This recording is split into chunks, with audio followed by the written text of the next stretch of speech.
जय हिंद दोस्तों। आपका स्वागत है बिहार एडुका में। और आज हम लोग प्लेटफॉर्म का सेट नंबर 4 करेंगे जीएस का, ठीक है। और साथ में डिस्कशन भी करते चले जाएंगे, क्वेश्चंस भी देखेंगे, आंसर्स कैसे क्या है, ठीक है, सॉल्यूशंस वगैरह सारे देखेंगे, ठीक है। तो चलिए पहला क्वेश्चन देखिए। पहला क्वेश्चन है कि समतापीय प्रक्रम में किसी आदर्श गैस की आंतरिक ऊर्जा में कोई परिवर्तन होता है ना, कोई परिवर्तन होता है, ठीक है। देखते हैं। कारण बोल रहा है कि एक आदर्श गैस की आंतरिक ऊर्जा केवल उसके तापमान पर निर्भर करती है। जब तापमान पर निर्भर करती है, दूसरा वाला बात अगर सही करे तो पहला वाला आंतरिक ऊर्जा पर कोई परिवर्तन होता है, ये तो दिक्कत वाली बात है ना। तो पहला वाला तो कथन गलत है। जैसे ही पहला वाला कथन गलत लग रहा है तो दूसरा वाला सही हो जाए, क्योंकि डी ए सत्य और लेकिन आर सत्य है, ठीक है। तो ये आंसर आ गया। क्या होता है कि समतापीय प्रक्रम में किसी निकाय का तापमान स्थिर रहता है, कोई जो है ना प्रभाव नहीं डालता, कोई परिवर्तन होता ही नहीं। एक आदर्श गैस की आंतरिक ऊर्जा केवल उसके तापमान का ही एक फलन है, मतलब उन पर ही डिपेंड करता है। किस पर? तो उन पर, उनके तापमान पर डिपेंड करता है।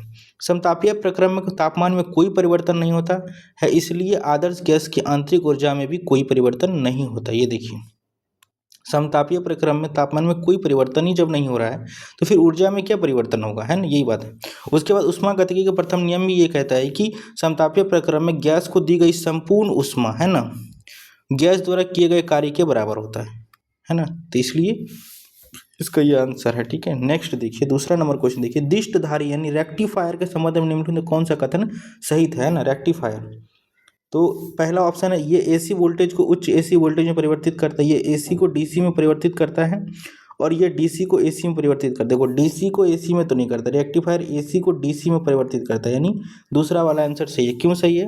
क्योंकि दिष्टकारी का संबंध जो है ना, ये एसी को डीसी में बदलने वाला काम करता है, ठीक है। रेक्टिफायर क्या करता है? ये इलेक्ट्रॉनिक उपकरण है जो प्रत्यावर्ती धारा यानी एसी करंट को दिष्ट धारा में परिवर्तन करता है। ये मोबाइल वगैरह चार्जर में देखते होंगे, मोबाइल का चार्जर जो है ना, हम लोग का मोबाइल का चार्जर ना डीसी चार्जर होता है, मतलब एसी करंट को डीसी में कन्वर्ट करता है। हमारा मोबाइल जो है एसी से चार्ज नहीं होता डायरेक्ट, वो डीसी से ही चार्ज होता है, जो बैटरी चार्ज होता है ना। तो ये रेक्टिफायर इनका काम होता है, ठीक है ना। चलिए, जैसे दिष्टकारी का मुख्य घटक क्या होता है? डायोड होता है, जो कि धारा को केवल एक दिशा में बहने देता है ना। मोबाइल फोन चार्जर और बिजली की आपूर्ति पावर सप्लाई में डिजिटली व्यापक रूप से उपयोग किया जाता है, ये बात ठीक है। नेक्स्ट क्वेश्चन है, तीसरा क्वेश्चन देखिए। बल के बारे में निम्नलिखित में कौन सा कथन सही है? बल वह भार, है ना, बल के बारे में बोल रहे थे, ठीक है। बल भार वह बल है जो किसी वस्तु पर ऊर्ध्वाधर रूप से नीचे की ओर कार्य करता है ना। प्रणोद बल वह बल है जो किसी वस्तु पर उसकी सतह के लंबवत कार्य करता है। ए और बी दोनों सही है, ए सही है, यानी दो स्टेटमेंट दिया हुआ है, कौन सा सही है, ठीक है। तो दोनों सही है, ठीक है ना। क्यों दोनों सही है? क्योंकि ये जो भार जो होता है ना, वो ऊर्ध्वाधर नीचे की तरफ ही लगता है, ठीक है ना। और प्रणोद बल देखिएगा ऐसे करके लगता है, तो ये लंबवत ही तो लगता है। ये देखिए, भार वह बल है जो किसी वस्तु पर ऊर्ध्वाधर रूप में नीचे की ओर लगता है, ये बात भी सही है। प्रणोद वह बल है जो किसी वस्तु पर उसके सतह के लंबवत लगता है, ठीक है ना। भार का मान प्रत्येक स्थान पर बदलता रहता है ना, जैसे जमीन पर अगर जो भी है, चंद्रमा पर 1/6 हिस्सा हो जाता है ना। प्रणोद बल द्रव द्वारा वस्तु पर लगभग लंबवत ऊपर की ओर लगने वाला बल है, ये प्रणोद बल का बात हो रहा है ना। जो जब कभी मतलब कोई चीज़ में, जैसे कोई तालाब में या कोई डूब रहा है, या तालाब छोड़िए ना, कोई बकेट में कोई वस्तु गिराइएगा तो उतना ही पानी बाहर निकलेगा जितना वस्तु का वेट होगा, ठीक है। इनको और डिटेल्स में अगर जानना है तो देखिए, उत्प्लावन बल जिसको बोलते हैं ना, वही बात है। वस्तु द्वारा विस्थापित द्रव का भार जितना होता है ना, उतना ही उत्प्लावन बल लगता है ना। अगर कोई तालाब में यानी बाल्टी में कोई पानी है और कोई पत्थर गिराए, तो पत्थर तो डेंसिटी की वजह से उतना पानी बाहर नहीं कर पाएगा। जैसे मान के चलिए कोई ऐसा वस्तु गिरा दिए, तो उतना ही उस वस्तु का वेट है या उतना बल लगेगा जितना कि पानी बाहर उतना गिराएगा, ठीक है ना, ये वाली बात है। नेक्स्ट है देखिए, भौतिक घटना और उदाहरण या अनुप्रयोग। पृष्ठ तनाव, केशिकत्व, श्यानता, उत्प्लावन। ये देखिए, उत्प्लावन का या श्यानता देखिए ना, तो बादलों का बनना, वर्षा की बूंदों को गोलाकार होना, ये पृष्ठ तनाव। देखिए, वर्षा के बूंदों का गोलाकार होना तो पृष्ठ तनाव की वजह से होता है। तो इसका तो दो आंसर आ गया, पहला का 1 का 2, ठीक है। तो 1 का 2 यहाँ पर है और यहीं पर है, यानी 2 तो गया कैंसिल, ठीक है। अब केशिकत्व देखिए, केशिकत्व क्या है कि दिए में तेल का चटना, ये केशिकत्व के कारण ही हो पाता है, ठीक है ना। तो ये हो गया 4, बी का 4। देखिए, बी का 4 यहाँ पर है और यहाँ पर भी है, तो आगे और भी देखना पड़ेगा। श्यानता देखिए, श्यानता क्या होता है कि द्रव में वस्तु का तैरना, ये उत्प्लावनता होता है, ठीक है ना। ये देखिए तीसरा, यानी डी का तीसरा देखिए यहाँ पर है, तो आंसर ए ही होगा, ठीक है। तो देख लीजिए, पृष्ठ तनाव जो है वर्षा की बूंदों का गोलाकार, जब वो गोलाकार बूंदे जब बनता है तो वो पृष्ठ तनाव के कारण ही होता है। किसी तत्व दिए में तेल का चढ़ना है ना, किसी तत्व या वृक्ष जो है नीचे से पानी लेके ऊपर जो इवेपोरेट करता है या ऊपर अपनी जल उपयोग करता है, वो भी किसी तत्व के ही मामले से होता है। श्यानता, चिपचिपा, बादलों का बनना, ठीक है ना। उसके बाद उत्प्लावन देखिए, द्रव में वस्तु का तैरना, ठीक है। पृष्ठ तनाव सामान्यतः द्रव का वह गुण है जो उसके पृष्ठ के क्षेत्रफल को न्यूनतम करने का प्रयास करता है। इसी कारण वर्षा की बूंदें क्या हो जाता है, गोलाकार हो जाता है, सीमा खुद को समेटने का कोशिश करता है। किसी तत्व की घटना में किसी संकीर्ण नली में द्रव के ऊपर चढ़ने या नीचे उतरने की घटना भी शामिल रहता है। दिए की बत्ती का तेल का चढ़ना या जाइलम में जल का प्रवाह, ये देखो जाइलम, पेड़ पौधों में जब जो जल ऊपर चढ़ता है ना, वो भी किसी तत्व के ही कारण होता है। नेक्स्ट श्यानता देखिए, श्यानता की प्रक्रिया द्रव का वह आंतरिक गुण है जो उनकी त्वरकों के बीच सापेक्ष गति का विरोध करते हैं, है ना। चिपचिपा जो है ना, गति को विरोध करते हैं। बादलों में जल की बूंदों की गति। उत्प्लावन, जब किसी वस्तु को द्रव में डुबाया जाता है तो द्रव द्वारा उस पर ऊपर की ओर जो बल लगाते हैं उसे ही क्या कहते हैं, जिससे वस्तु तैरते हैं उसी को उत्प्लावन बल कहते हैं, ठीक है। और जब उत्प्लावन बल का सूत्र यही है, जितना वो पानी निकलेगा बाहर या जो वस्तु जितना बाहर रहेगा उतना ही बराबर होता है, ठीक है ना। नेक्स्ट देखिए, एक साइक्लोट्रॉन का उपयोग किसे त्वरित करने के लिए नहीं किया जा सकता, है ना। तो बाकी मतलब किया जा सकता होगा, तो पांचवा का आंसर सी है, इलेक्ट्रॉन को नहीं किया जा सकता है। बाकी इसको भी कर सकते हैं, प्रोटॉन को, ड्यूट्रॉन को, अल्फा कण को। क्या कहानी है देखते हैं। एक साइक्लोट्रॉन को इलेक्ट्रॉन को त्वरित करने के लिए नहीं किया जा सकता है, ठीक है ना, नहीं किया जाता। एक साइक्लोन का उपयोग, इलेक्ट्रॉन का उपयोग भारी आवेशित कणों जैसे प्रोटॉन, ड्यूट्रॉन और अल्फा कणों को त्वरित करने के लिए किया जाता है। बस इतना याद रखना है कि साइक्लोट्रॉन का उपयोग जो है ना भारी आवेशित कण जैसे प्रोटॉन और ड्यूट्रॉन और अल्फा कणों को ही त्वरित करने के लिए किया जाता है, ठीक है। नेक्स्ट छठा क्वेश्चन देखिए, तरंगार वेव फ्रंट की अवधारणा किसके द्वारा दी गई थी, न्यूटन द्वारा, हाइगेंस द्वारा, मैक्सवेल द्वारा या प्लांक द्वारा। ये तो हाइगेंस के द्वारा दिया गया था, ठीक है ना। आपको ये देखिए, ठीक है। तरंगार की अवधारणा 17वीं शताब्दी में डच भौतिक शास्त्री, ये देखो डच, ये क्रिस्टियान हाइगेंस द्वारा दिया गया था। तरंगार, ठीक है ना। वेव फ्रंट याद रखिएगा, ज़्यादा बेटर है। ये होता क्या है, तो तरंगार समान कला फेज में कंपन करने वाले कणों का बिंदु पथ होता है। हाइगेंस के सिद्धांत के अनुसार तरंगार का प्रत्येक बिंदु द्वितीयक तरंगाओं का एक नया स्रोत है।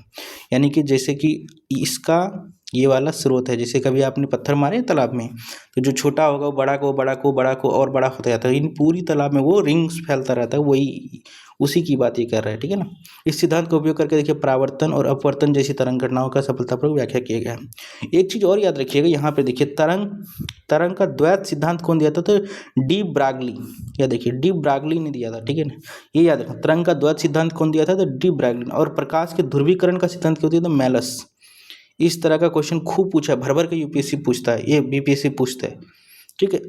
एक और चीज़ देखिए, इस प्रकाश से संबंधित अन्य सिद्धांत और खोजकर्ता क्या थे, तो जैसे प्रकाश की सीधी रेखा में गमन कौन के बोले थे, यूक्लिड जी, यूक्लिड महाराज बोले थे। प्रकाश का विवर्तन है ना, ये गैरी-माल्डी ने, ठीक है। और प्रकाश का वर्ण विक्षेपण की मूर्ता है, ये न्यूटन जी ने बोले थे। प्रकाश का विद्युत चुम्बकीय तरंग, ये मैक्सवेल, ये पूछा हुआ है। ये किस में पूछा है, एएसओ में, ठीक है, एएसओ 2025। देखिए ये वाला क्वेश्चन PYQ है, ठीक है। नेक्स्ट देखिए, छठा 7वां क्वेश्चन देख लेते हैं क्या है। निम्नलिखित में से कौन सा कथन सही है, एक स्थिर आवेश केवल चुंबकीय क्षेत्र उत्पन्न करता है। एक समान गति से चलता हुआ आवेश विद्युत और चुंबकीय क्षेत्र दोनों उत्पन्न करता है। एक त्वरित आवेश केवल विद्युत क्षेत्र उत्पन्न करता है। एक स्थिर आवेश विद्युत और चुंबकीय क्षेत्र दोनों उत्पन्न करते हैं। इसका आंसर बी है, एक समान गति से चलता हुआ आवेश विद्युत और चुंबकीय दोनों क्षेत्र उत्पन्न करते हैं ना, ये वाली बात सही है। देखिए, एक समान गति से चलता हुआ आवेश विद्युत और चुंबकीय क्षेत्र दोनों को उत्पन्न करता है। एक स्थिर आवेश अपने चारों ओर केवल एक स्थिर विद्युत क्षेत्र ही उत्पन्न करता है, ये बात भी सही है ना। जब कोई आवेश एक समान वेग से गति करता है तो वो एक विद्युत धारा का निर्माण करता है, जिसके कारण वह क्षेत्र विद्युत क्षेत्र के साथ साथ एक स्थिर चुंबकीय क्षेत्र भी उत्पन्न करता है। ये वाली बातें थोड़ा सा याद रखिएगा, ठीक है। चलिए नेक्स्ट, डोपलर प्रभाव लागू होता है केवल ध्वनि तरंगों पर, केवल प्रकाश तरंगों पर, ध्वनि और प्रकाश दोनों तरंगों पर, ये दोनों तरंगों पर उपलब्ध है ना। 8वां देखिए, डोपलर प्रभाव जो है ध्वनि और प्रकाश दोनों तरंगों पर प्रभाव उत्पन्न करते हैं, है ना। और डोपलर प्रभाव तरंग स्रोत और प्रेक्षक के बीच सापेक्ष गति के कारण तरंग की आवृत्ति में होने वाला आभासी परिवर्तन है, ठीक है। चलिए, डोपलर प्रभाव समझते हैं कब यूज होता है, जैसे मान के चलिए आपको कुछ ना दिख रहा हो, दूर से कोई वस्तु आ रहा है, आपको पता करने की कितना दूर है, और यहाँ पे एक डॉपलर जैसा ऐसा कुछ एंटीना जैसा लगा रहता है, ठीक है, और यहाँ पे यंत्र जैसा रहता है, तो सिग्नल छोड़ा जाता है, इसे टकरा के जब वापस आता है ना, तो उससे हम मेजर कर पाते हैं कि कितनी दूर कोई वस्तु है, ठीक है ना। ये डॉपलर प्रभाव का कारण ही हमें संभव हो पाता है। चलिए, लुईस अम्ल लेविस एसिड के संबंध में कौन सा कथन सही है? एक इलेक्ट्रॉन युग्म दाता है, यह एक प्रोटॉन दाता है, यह एक इलेक्ट्रॉन युग्म स्वीकारता है। इसके उदाहरण NH3 और H2O है। तो क्या है भाई? 9 का सी आंसर है। यह एक इलेक्ट्रॉन युग्म स्वीकर्ता है, ठीक है ना, ये खुद को स्वीकारता है इलेक्ट्रॉन को। ऐसा क्यों होता है? लुईस अम्ल के संबंध में यह कथन सही है कि यह एक इलेक्ट्रॉन युग्म स्वीकर्ता है, यानी एक्सेप्टर है।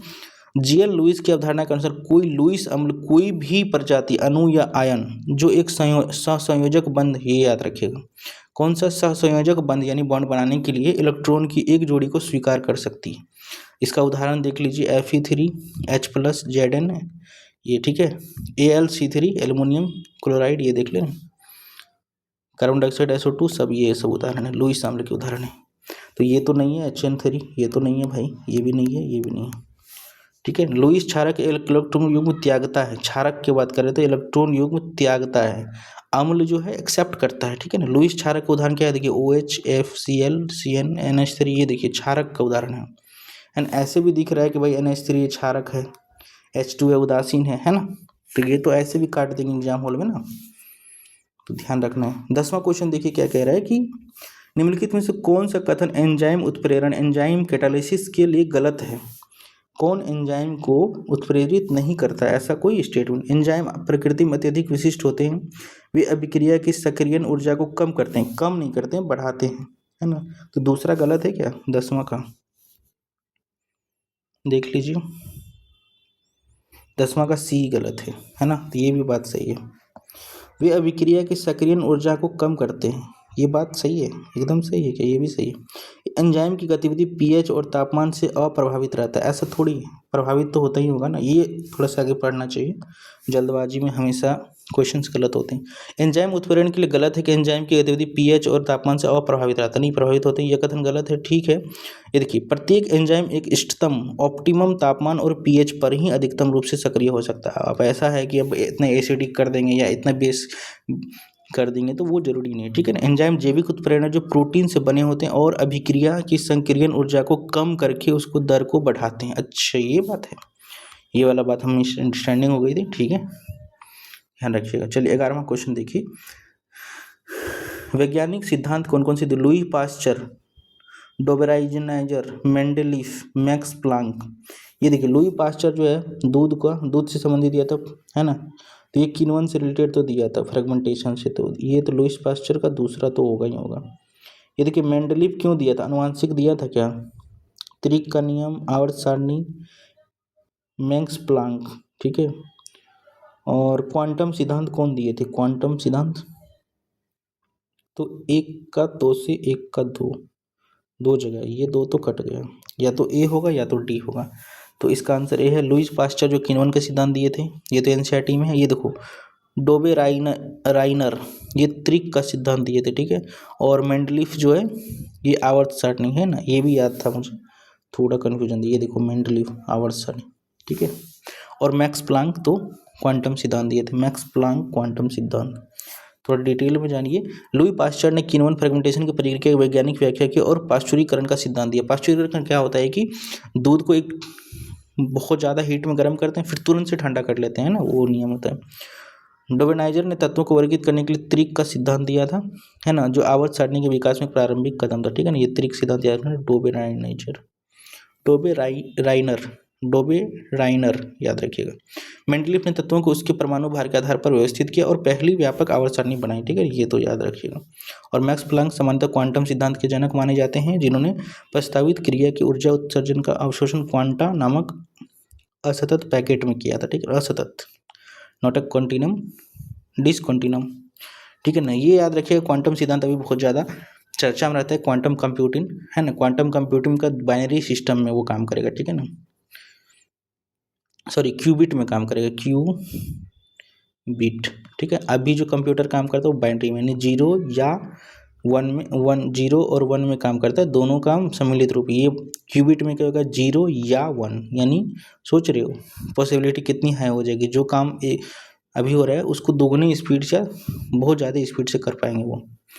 ठीक है, क्वांटम कंप्यूटिंग करंट अफेयर्स का साइंस टेक में अच्छा खासा वेटेज रखता है, तो उनको पढ़िएगा जब नहीं हो जाता हो तो। 12वां क्वेश्चन देखिए, निम्नलिखित में से कौन सा अणु चुंबकीय व्यवहार करता है, पैरामैग्नेटिक व्यवहार करता है। तो O2, N2, Fe2, H2, तो इसका आंसर O2 है। ठीक है, तो O2 अणु चुंबकीय व्यवहार प्रदर्शित करते हैं। ठीक है, अणु चुंबकीय व्यवहार क्या होता है, अयुग्मित अनपेयर्ड इलेक्ट्रॉनों की उपस्थिति के कारण होता है। किसके कारण, तो अनपेयर्ड इलेक्ट्रॉन, ये याद रखिए अनपेयर्ड। और कुछ इसमें याद रखने की जरूरत तो नहीं लग रही मुझे। ये याद रखिए N2, F2, H2 अणुओं में सभी इलेक्ट्रॉन युग्मित होते हैं, इसलिए वे प्रतिचुंबकीय यानी डाईमैग्नेटिक होते हैं, ये याद रखिएगा। N2, F2, H2 जो है ये आपका प्रतिचुंबकीय होता है, डाईमैग्नेटिक होते हैं। ठीक है ना, याद रखिए। अनुचुंबकीय पदार्थ चुंबकीय क्षेत्र को दिशा में हल्का आकर्षित होती है। ठीक है, ज़्यादा नहीं। लौह चुंबकीय पदार्थ चुंबकीय क्षेत्र की दिशा में प्रबल आकर्षित होते हैं। ठीक है, लौह वाला तो पता ही है, लौह जिसमें फेरस होगा। 13वां क्वेश्चन देखिए, जब एक अवाष्पशील विलय को विलायक में मिलाया जाता है तो विलयन का वाष्प दाब कम हो जाता है, क्योंकि विलायक के अणु विलय के अणु से आकर्षित होते हैं, सतह पर विलायक अणुओं की संख्या कम हो जाती है, विलय के अणु वाष्पीकृत होने लगते हैं, विलायक का क्वथनांक कम हो जाता है। तो इसका आंसर है सतह पर विलायक अणुओं की संख्या कम हो जाती है। ठीक है ना, ऐसा क्यों होता है कि जब एक अवाष्पशील विलय को विलायक में मिला जाता है तो विलयन का वाष्प दाब कम हो जाता है। कम होने का कारण ये होता है कि सतह पर विलायक जो है अणुओं की संख्या कम होने लगता है। देखिए ये बात है, तो ये तो वही कह रहे हैं, किसी द्रव का वाष्प दाब उसकी सतह से वाष्पित होने वाले अणुओं के कारण होता है। ठीक है ना, ये याद रखिएगा। जब एक अवाष्पशील विलय को विलायक में घोला जाता है तो विलायक के कण सतह के कुछ हिस्सों को घेर लेते हैं। ठीक है ना, और यह सतह पर उपलब्ध विलायक अणुओं की संख्या को कम करने लग जाता है ना, तो वाष्प अवस्था में चला जाता है और परिणाम स्वरूप वाष्पीकरण की दर कम हो जाती है और विलयन का वाष्प दाब शुद्ध विलायक की तुलना में कम होने लगता है। ठीक है ना, ये याद रखिएगा। चलिए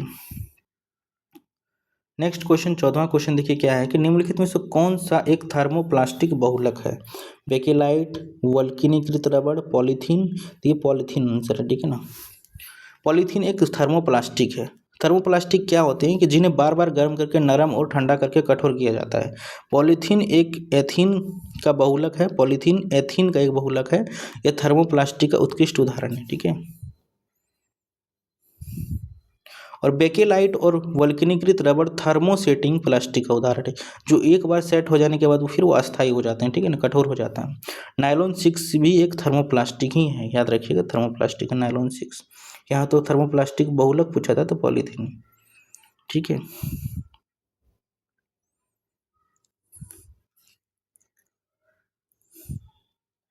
तो इसमें एक से अधिक ऑप्शन रहता तो ये नायलॉन 6 भी काम आता। ठीक है, क्योंकि ये भी एक थर्मोप्लास्टिक है, लेकिन यहाँ पे पॉलीथीन ही ज़्यादा बेटर आंसर आ रहा है। ठीक है, चलिए नेक्स्ट 15वां देखिए, एक विद्युत अपघटनीय सेल इलेक्ट्रोलाइटिक सेल में क्या होता है, रासायनिक ऊर्जा विद्युत ऊर्जा में बदलते हैं। हाँ यही तो होते हैं, विद्युत ऊर्जा रासायनिक ऊर्जा में नहीं। एक स्वतः रेडॉक्स अभिक्रिया होती है, एनोड ऋणात्मक होता है। ठीक है, 15 का आंसर बी है कि एक विद्युत ऊर्जा रासायनिक ऊर्जा में परिवर्तित होती है, ये विद्युत अपघटित सेल का। ठीक है, देखिए एक विद्युत अपघटित सेल में विद्युत ऊर्जा रासायनिक ऊर्जा में परिवर्तित होने लगता है।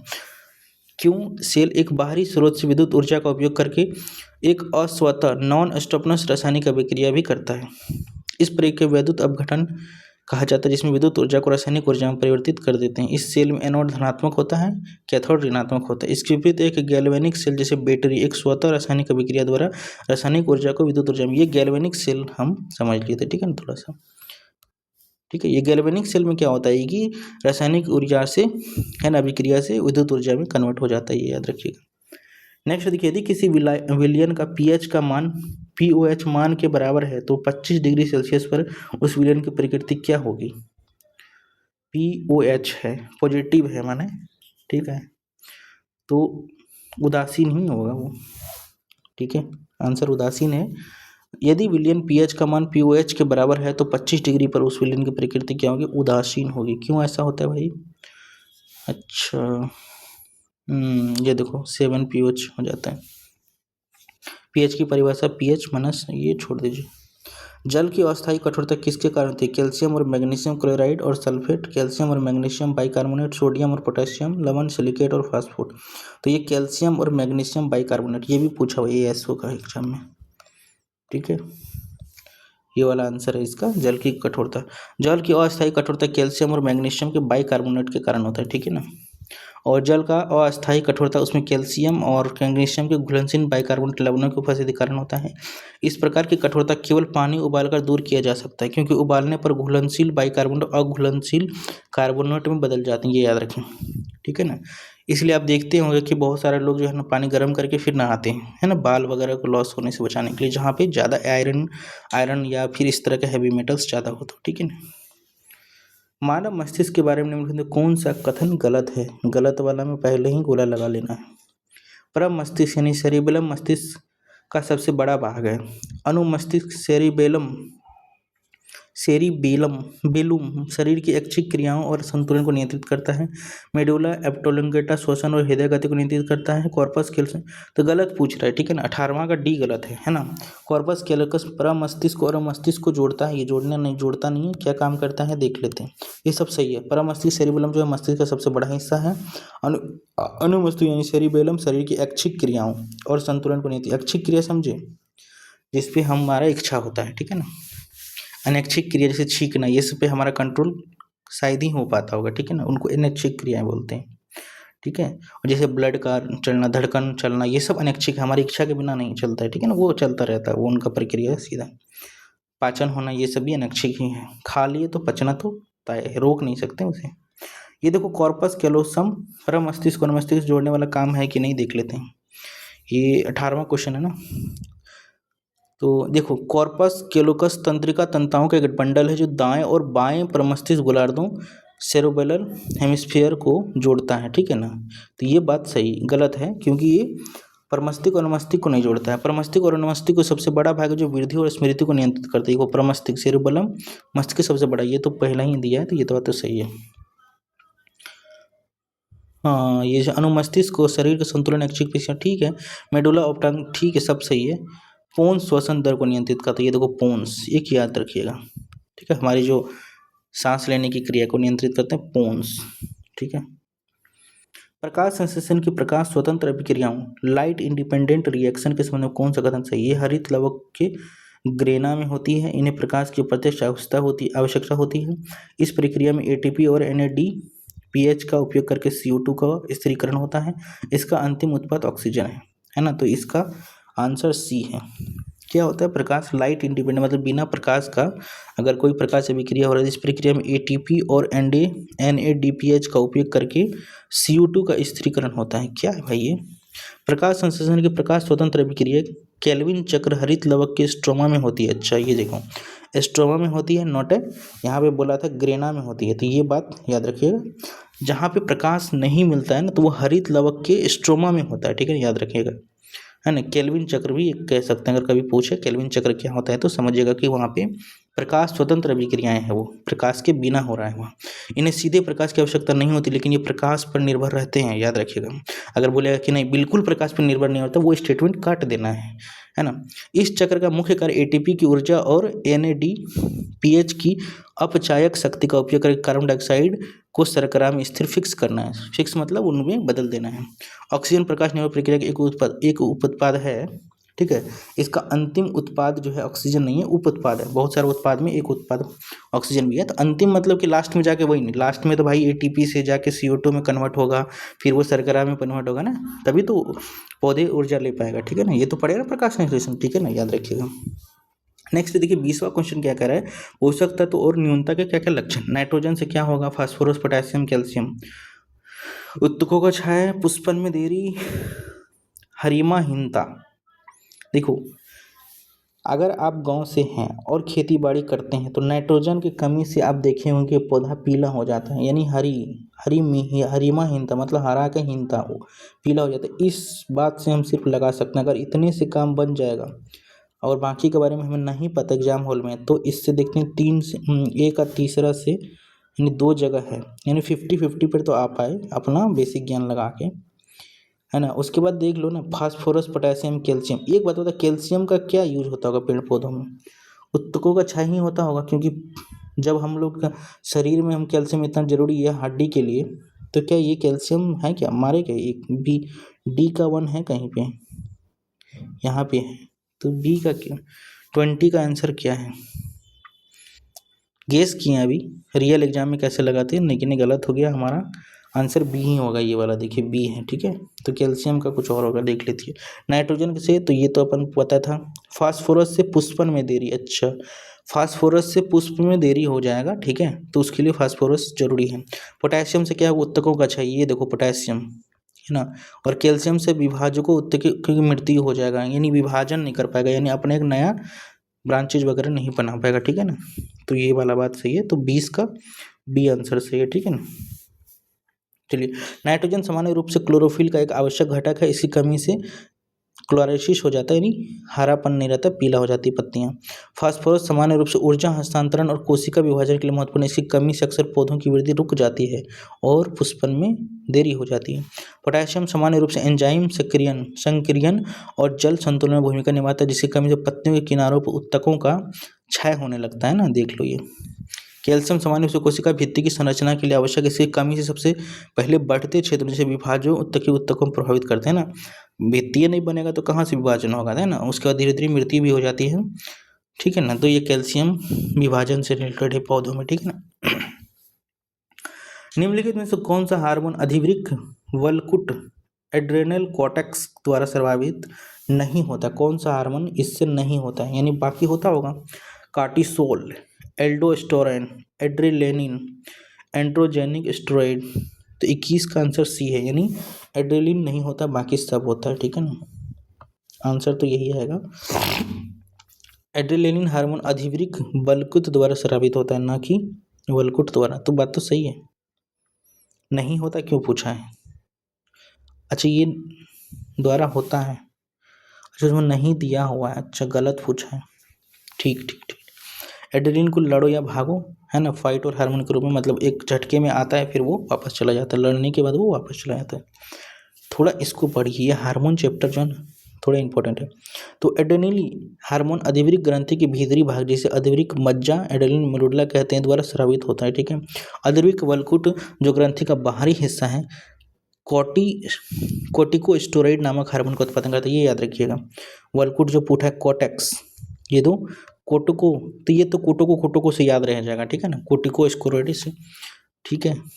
कार्टिसोल जो है ये एल्डोस्टेरोन है ना, कार्टिसोल एंडोस्टेरोन का और एंड्रोजेनिक रूप में शामिल है, ठीक है, तो ये याद रखिएगा। 22वां क्वेश्चन देखिए, अनुलेखन ट्रांसक्रिप्शन की प्रक्रिया का तात्पर्य डीएनए से प्रोटीन का संश्लेषण, डीएनए से डीएनए का संश्लेषण, डीएनए से आरएनए का ट्रांसक्रिप्शन, ये डीएनए से आरएनए का संश्लेषण होता है। देखो तो 22 का सी है क्या, हाँ। अनुलेखन की प्रक्रिया नहीं, डीएनए से आरएनए का संश्लेषण होता है। अनुलेखन ट्रांसक्रिप्शन वह आणविक प्रक्रिया है ना, जिसमें डीएनए में संग्रहित आनुवांशिक जानकारी को आरएनए अणु के रूप में कॉपी किया जाता है ना, ठीक है। यह प्रक्रिया आरएनए पॉलीमरेज नामक एंजाइम द्वारा होता है, पॉलीमरेज नामक एंजाइम, याद रखना, आरएनए पॉलीमरेज।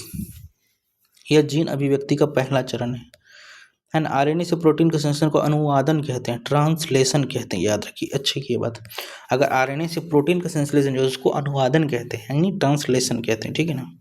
नेक्स्ट क्वेश्चन, निम्नलिखित में से कौन सी संरचना केवल पादप कोशिका में पाई जाती है, जंतु कोशिका में नहीं, तो वही बात, कोशिका भित्ति कहीं है क्या, नहीं है, कोई बात नहीं। राइबोसोम ये सब तो, माइटोकॉन्ड्रिया तो, प्लास्टिड ये देखो, कभी मानव में देखा है कि हरा पीला, है ना, प्लास्टिड मतलब हरित लवक, लवक ये पड़े हैं 3 टाइप, तो ये सिर्फ पौधों में पाया जाता है, ठीक है ना, मनुष्यों में नहीं जंतु में नहीं पाया जाता, देख लो।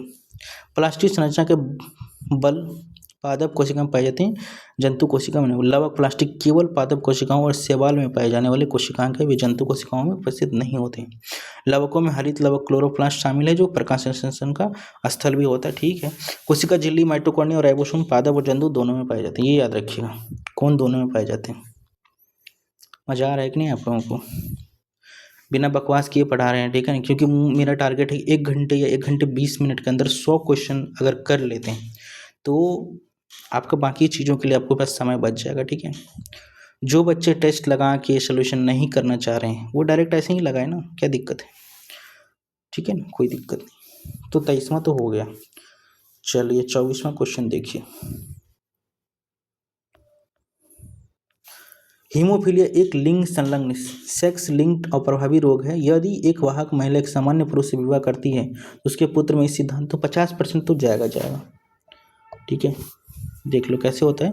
हीमोफीलिया एक लिंग संलग्न अवयव, मतलब कि ये जो है सेक्स से एक दूसरे में पीढ़ी को जाता है। यदि एक वाहक महिला यानी सामान्य पुरुष से विवाह करती है, मतलब वाहक महिला मतलब जिसके पास ये हीमोफिलीज का बीमारी है, अगर वो सामान्य मतलब ठीक ठाक पुरुष से भी शादी करे तब भी उनके पुत्रों में है ना 50% जो है रोगग्रस्त तो मतलब हो ही जाएगा, इसका प्रायिकता है। ठीक है ना, तो बस इतना ही याद रखना, ज़्यादा कोई खास बात नहीं है इस क्वेश्चन को लेकर।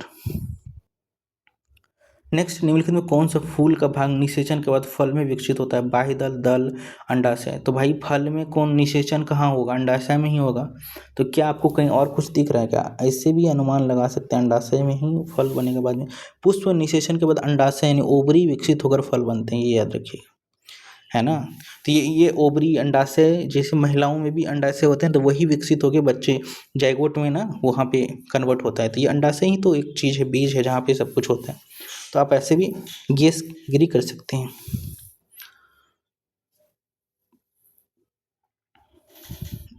चलिए 26वां क्वेश्चन देखिए। 25वां में कुछ थोड़ा और पढ़ते हैं। अंडाशय की दीवार फल की दीवार पेरिकार्प का निर्माण भी करती है। अंडाशय के अंदर मौजूद बीजांड ओवेल्स बीज में विकसित होते हैं और फूल के अन्य भाग जैसे बाह्य दल और दल आमतौर पर मुरझाकर सूख जाते हैं, गिर जाते हैं। पुष्प का नर भाग को पुमंग कहते हैं, ये याद रखना है, और स्त्री भाग का मादा को जयांग कहते हैं, ये याद रखें, जयांग। इसी जयांग का याद रखिएगा जननांग है ना, याद रखिएगा, जनानी ऐसा बोल देते हैं ना, तो ये सब वहीं से शब्द है, तो थोड़ा बहुत याद रखिएगा। स्त्री के लिए जनानी इस्तेमाल करते हैं ना, तो थोड़े थोड़े याद रखना। द्वितीयक प्रदूषण क्या होता है? जो पहली प्रदूषण से अभिक्रिया करके दूसरा केमिकल रिएक्शन बनाता है उन्हीं को सेकेंडरी पोल्यूटेंट कहते हैं। कौन सा है इसमें देखो, ये सीधे स्रोत से वायुमंडल में उत्सर्जित होते हैं, ऐसा नहीं है। ओजोन 3 एक प्रमुख द्वितीयक, हाँ ये ठीक है, ओजोन 3 जो है ये द्वितीयक पोल्यूटेंट है। आंसर बी तो सही है। क्यों है बताता हूँ। देखो, एक तो समताप मंडल में ओजोन बनता है तो वो अलग है, लेकिन क्या होता है कि कई बार जो है क्षोभ मंडल में यानी लैंड से कुछ ही दूरी पर यह बनने लगता है, जो कि हानिकारक है। ये कहाँ बनता है पता है आपको? ये दिल्ली जैसे एरिया में जो बंद कूप एरिया है जहाँ एयर बाहर जा ही नहीं पाता है, तो वहाँ पे पॉल्यूशन ये लेवल ओजोन 3 बढ़ जाता है। तो याद रखना, ओजोन 3 तो जो ओजोन परत है वो तो हमें हानिकारक गैस से बचाता है, लेकिन वो अगर क्षोभ मंडल में हो जाए या हमारी पृथ्वी के बहुत नज़दीक बनने लगे तो ये क्या करता है, ऊपर से आने वाला जो भी हीट है ना उसको नीचे पास होने तो देता है, लेकिन वापस रेडिएट होने नहीं देता है, यानी वापस जाने नहीं देता है। तो रात को गर्म रहता है, दिन को गर्म रहता है, तो ज़्यादा ये क्या करता है, पूरी पृथ्वी को गर्म करने लगता है, जैसे ग्लेशियर वगैरह पिघलती है, इसीलिए ओजोन छिद्र है ना, ये याद रखिएगा। तो ये जो नीचे वाला ये यहाँ कहीं तो होगा, हाँ, जमीनी स्तर की ओजोन यानी ट्रोपोस्फेरिक ओजोन जो है एक जो है क्लासिक द्वितीयक प्रदूषक, जो सूर्य के प्रकाश की उपस्थिति में नाइट्रोजन ऑक्साइड NOx और वाष्पशील कार्बनिक यौगिकों यानी VOC के बीच अभिक्रिया करती हैं, उससे बनती हैं। ठीक है ना, और कार्बन मोनोऑक्साइड प्राथमिक प्रदूषक है, ये तो ठीक है, कोई दिक्कत ही नहीं। जैसे carbon dioxide, carbon monoxide, methane, ये सब प्राइमरी ही है। ठीक है ना, याद रखना। एक चीज़ और कहीं पर होगा तुम्हारा, हाँ, ये वाष्पशील कार्बनिक यौगिक है ना, ये याद रखना है, ये भी सेकेंडरी है, दो चीज़ें, और NOx भी याद रखना है। इसके बाद एक और याद रखिएगा, NH3 है ना, ये भी जो है ये भी द्वितीयक है, जो कि ओजोन ये अम्लीय वर्षा में जो ज़्यादा सल्फर डाइऑक्साइड, हाँ, SO2, ये भी द्वितीयक ही है। ठीक है ना, चलिए नेक्स्ट है 27वां। निम्नलिखित में से कौन सा कथन भारत में जैव विविधता के संरक्षण के प्रयासों का सही वर्णन कर? प्रोजेक्ट टाइगर की शुरुआत 1983 में नहीं हुआ था। कब हुआ था? तो 1973। ठीक है, भारत में 18 जैव, तो ये तो बात सही है। रामसर स्थल शुष्क भूमि के लिए नहीं, आर्द्र भूमि के लिए है। भारत में सभी राष्ट्रीय उद्यान यूनेस्को के विषय नहीं, सभी नहीं है, कुछ ही है, तो पहला नहीं दूसरा वाला सही। देख लेते हैं क्यों सही। भारत में जैव विविधता संरक्षण 18 जैव मंडल है, ठीक है, 22 पर रिजर्व है। और ये देखो प्रोजेक्ट टाइगर जो है 1973, और ये क्यों याद रखना है, क्योंकि 72 में जो है 1972 में एक्ट आया था, है ना, ये कहीं पे तो होगा, वन्य जीव वाइल्ड लाइफ प्रोटेक्शन एक्ट, है ना, WPA याद रखना। वाइल्ड लाइफ प्रोटेक्शन एक्ट जो है ये 1972 में आया था, उसी के एक साल बाद प्रोजेक्ट टाइगर स्टार्ट हुआ था। ठीक है ना, इंदिरा गांधी के टाइम में। ठीक है, ये याद रखिएगा, याद रखने के लिए। ठीक है। 83 में कुछ नहीं हुआ था। 86 में फिर वो आया था वन्य जीव वाइल्ड लाइफ, ये आया था वन्य ऐसे कुछ, ठीक है। तो चलिए नेक्स्ट है, ब्रूनर ग्रंथियाँ कहाँ पाई जाती है और उनका मुख्य क्या कार्य है। आमाशय में HCl स्रावित करना, छोटी आंत के ग्रहणी यानी भाग की सबम्यूकोसा में क्षारीय श्लेष्मा स्रावित करना जो कि अम्लीय कायम को उदासीन करने में मदद करती है। बड़ी आंत में जल अवशोषित करना, यकृत में पित्त उत्पन्न करना। तो ये ब्रूनर ग्रंथियाँ का क्या काम है, तो ये दूसरा वाला काम। छोटी आंत के ग्रहणी भाग की सब म्यूकोसा में क्षारीय श्लेष्मा स्रावित करना जो कि अम्लीय का, हमारा पेट में HCl है, एकदम HCl इतना हैवी होता है ना कि अगर आप हाथ में लेंगे तो हाथ जल जाएगा, इतना अम्लीय होता है वो। लेकिन सोचो पेट में उत्पन्न होता है, क्यों? क्योंकि वो खाना को पचाना है उनको, ठीक है ना। तो ये देखो ब्रूनर ग्रंथि छोटी आंत के ग्रहणी में सब म्यूकस क्षारीय श्लेष्मा की स्रावित करता है, श्लेष्मा स्रावित करना उसका, क्योंकि जो अम्लीय कायम है ना उसको उदासीन करने में मदद करता है ना, नहीं तो फिर तो पेट जल के गल के गिर जाएगा ना। तो प्रोसेस है एक, याद रखिएगा। ब्रूनर ग्रंथि विशेष रूप से छोटी आंत के पहले खंड यानी ग्रहणी की सबम्यूका में पाई जाती है। ये वे एक प्रचुर मात्रा में क्षारीय श्लेष्मा का स्राव करती है। इस स्राव का मुख्य कार्य आमाशय से आने वाले अम्लीय कायम को उदासीन करना है। यह ग्रहिणी की परत को अम्ल से बचाता है और अग्नाशयी एंजाइमों की क्रिया का आवश्यक, ठीक है बस हो गया, इतना ज़्यादा नहीं करना। 29वां क्वेश्चन देखिए, क्रिटिनिज्म रोग किस हार्मोन की कमी के कारण होता है, विशेषकर गर्भावस्था या शिशुआवस्था में, मतलब जो छोटे बच्चे रहते हैं या बच्चे होने के बाद, है ना। तो वृद्धि हार्मोन, इंसुलिन, थायरोक्सिन, पैराथायरोक्सिन हार्मोन। तो ये थायरोक्सिन हार्मोन की वजह से ये जो कमी होने लगता है तो ये क्रिटिनिज्म का बीमारी हो जाता है। देखो क्रिटिनिज्म रोग थायरोक्सिन हार्मोन की कमी के कारण विशेषकर गर्भावस्था या शिशुअवस्था में होता है, तभी तो दवाई दिए जाते हैं, ठीक है। यूनिकेट किससे रिलेटेड, एक फॉन्ट से, एक कैरेक्टर एनकोडिंग मानक से, एक प्रोग्रामिंग भाषा तो है नहीं, है ना, ये फॉन्ट से ही है। तो 30 का ये है क्या आंसर, 30 का बी है, एक कैरेक्टर एनकोडिंग मानक से। हाँ ठीक है, मतलब वही बात हुआ, फॉन्ट से नहीं, यूनिकोड एक मतलब क्या बोल सकते हैं, इनकोडिंग मानक, हाँ ठीक है। जो कंप्यूटर में आज कीपैड देखते हैं ना उसको यूनिकोडिंग बोलते हैं, ठीक है ना। इसका आविष्कार होने से पहले बहुत दिक्कत होता था कि कैसे टाइप किया जाए, ठीक है ना। तो यूनिकोड एक वैश्विक कैरेक्टर एनकोडिंग मानक है जो दुनिया की लगभग सभी लेखन प्रणालियों में प्रत्येक अक्षर के लिए एक अद्वितीय संख्या कोड पॉइंट निर्दिष्ट करता है, ठीक है ना, याद रखिएगा। तो आज के दुनिया में ये कंप्यूटर सिस्टम में काम आता है, ठीक है, यूनिकोड याद रखिएगा। नेक्स्ट क्वेश्चन, भारत ने अंडर-20 विश्व कुश्ती चैंपियनशिप 2025 में कितना पदक जीता है, तो 9 पदक जीता है, ठीक है। पहले तो नाम याद करो, अंडर-20 यानी 20 साल से कम, विश्व कुश्ती चैंपियनशिप 2025 करंट का क्वेश्चन है ये। तो भारत अंडर-20 विश्व कुश्ती चैंपियनशिप में कुल 9 पदक जीते हैं, जिसमें 2 जो है ना स्वर्ण पदक है और 4 रजत सिल्वर और 3 कांस्य ब्रॉन्ज, ठीक है। तो ये काजल दो स्वर्ण है ना वो याद रखिएगा, क्या पता वो पूछते हैं। काजल 72 kg में, ठीक है, और तपस्या गहलावत 57 kg में स्वर्ण पदक जीता, ठीक है ना। बाकी तपस्या, काजल, सुमित मल्लिक, सृष्टि, रीना, ये सब याद नहीं रखना है, ठीक है। और ये हुआ कहाँ पे था तो आपको पता होना चाहिए कहाँ पे हुआ था, तो ये बुल्गारिया के समोकोप में हुआ था, ठीक है ना, ये बुल्गारिया में हुआ था, ये 2025 का वर्ल्ड कुश्ती चैंपियनशिप, ठीक है, अंडर-20 का। नेक्स्ट देखिए, हाल ही में आए तूफान काजिकी एक शक्तिशाली उष्णकटिबंधीय चक्रवात है जिसने इसमें किन 2 देशों को प्रभावित किया है, तो वियतनाम और चीन और भारत। देखो भारत में तो नहीं किया है, करता तो अपन पता रहता है, वियतनाम और थाईलैंड और लाओस, तो ये सब देखते हैं। 32 का आंसर ए है, यानी ये वियतनाम और चीन को प्रभावित किया है। और याद रखना ये काजिकी नाम कौन दिया है, तो ये जापान दिया है, ठीक है, जापान, यहाँ पे होगा कहीं। काजिकी नामक उष्णकटिबंधीय है, ठीक है, चक्रवात है जो इसने पहले दक्षिणी चीन को प्रभावित किया और वर्तमान वियतनाम को प्रभावित कर रहे हैं, और काजिकी नाम जो है जापान द्वारा दिया गया है, ठीक है, याद रखिएगा। नेक्स्ट क्वेश्चन देखिए, तो अब हिस्ट्री का क्वेश्चन है, अच्छा नहीं अभी करंट का ही क्वेश्चन है। भारत के किस अर्धसैनिक बल ने अपनी पहली पूर्ण महिला कमांडो इकाई यानी पहला पूरा महिला यूनिट जो है स्टार्ट हुआ है, तो मध्य प्रदेश में शुरू हुआ है, तो CISF का, CRPF का, SSB का या फिर BSF का, तो ये CISF का है, ठीक है, ठीक है ना। क्या कहानी है थोड़ा पता होना चाहिए, कभी कभी आ जाता है क्वेश्चन इस तरह का, कभी क्या आता ही रहता है। भारत के केंद्रीय औद्योगिक सुरक्षा बल ने अपनी पहली पूर्ण महिला कमांडो इकाई मध्य प्रदेश में शुरू की है, ठीक है ना। चलिए क्यों ऐसा किया गया है? तो शारीरिक फिटनेस के लिए, हथियार का प्रयोग करने के लिए निम्नलिखित गतिविधियां शामिल होगा इनमें, ठीक है ना। और लाइव फायर अभ्यास भी होगा, और रेपलिंग भी होगा, सर्वाइकल ड्रिल भी होगा, है ना। वर्तमान में CISF में महिलाओं का प्रतिनिधित्व 8% है, थोड़ा जानकारी है और कुछ नहीं। और याद रखें CISF गृह मंत्रालय के अंतर्गत आता है, ठीक है। इसका आदर्श वाहक है संरक्षण और सुरक्षा। और इसका मुख्यालय कहाँ है? नई दिल्ली में हेडक्वार्टर, ठीक है ना। चलिए, अभी वर्तमान में CISF का महानिदेशक कौन है? तो राजविंदर सिंह भट्टी है, ठीक है। ये थोड़ा नाम याद रखा, राजविंदर सिंह भट्टी। नेक्स्ट क्वेश्चन देखिए, 34 का क्वेश्चन, भारत के उपराष्ट्रीय सुरक्षा सलाहकार किसे नियुक्त किया गया है? अनिल दयाल सिंह, दलजीत सिंह चौधरी, अजीत डोभाल, तो ये है सुरक्षा सलाहकार है, तो ये तो नहीं ही होगा, है ना। तो 34वां का देखो, ए मतलब सी तो नहीं है, ए है इसका, है ना, अनीश दयाल सिंह, ठीक है ना, याद रखिएगा।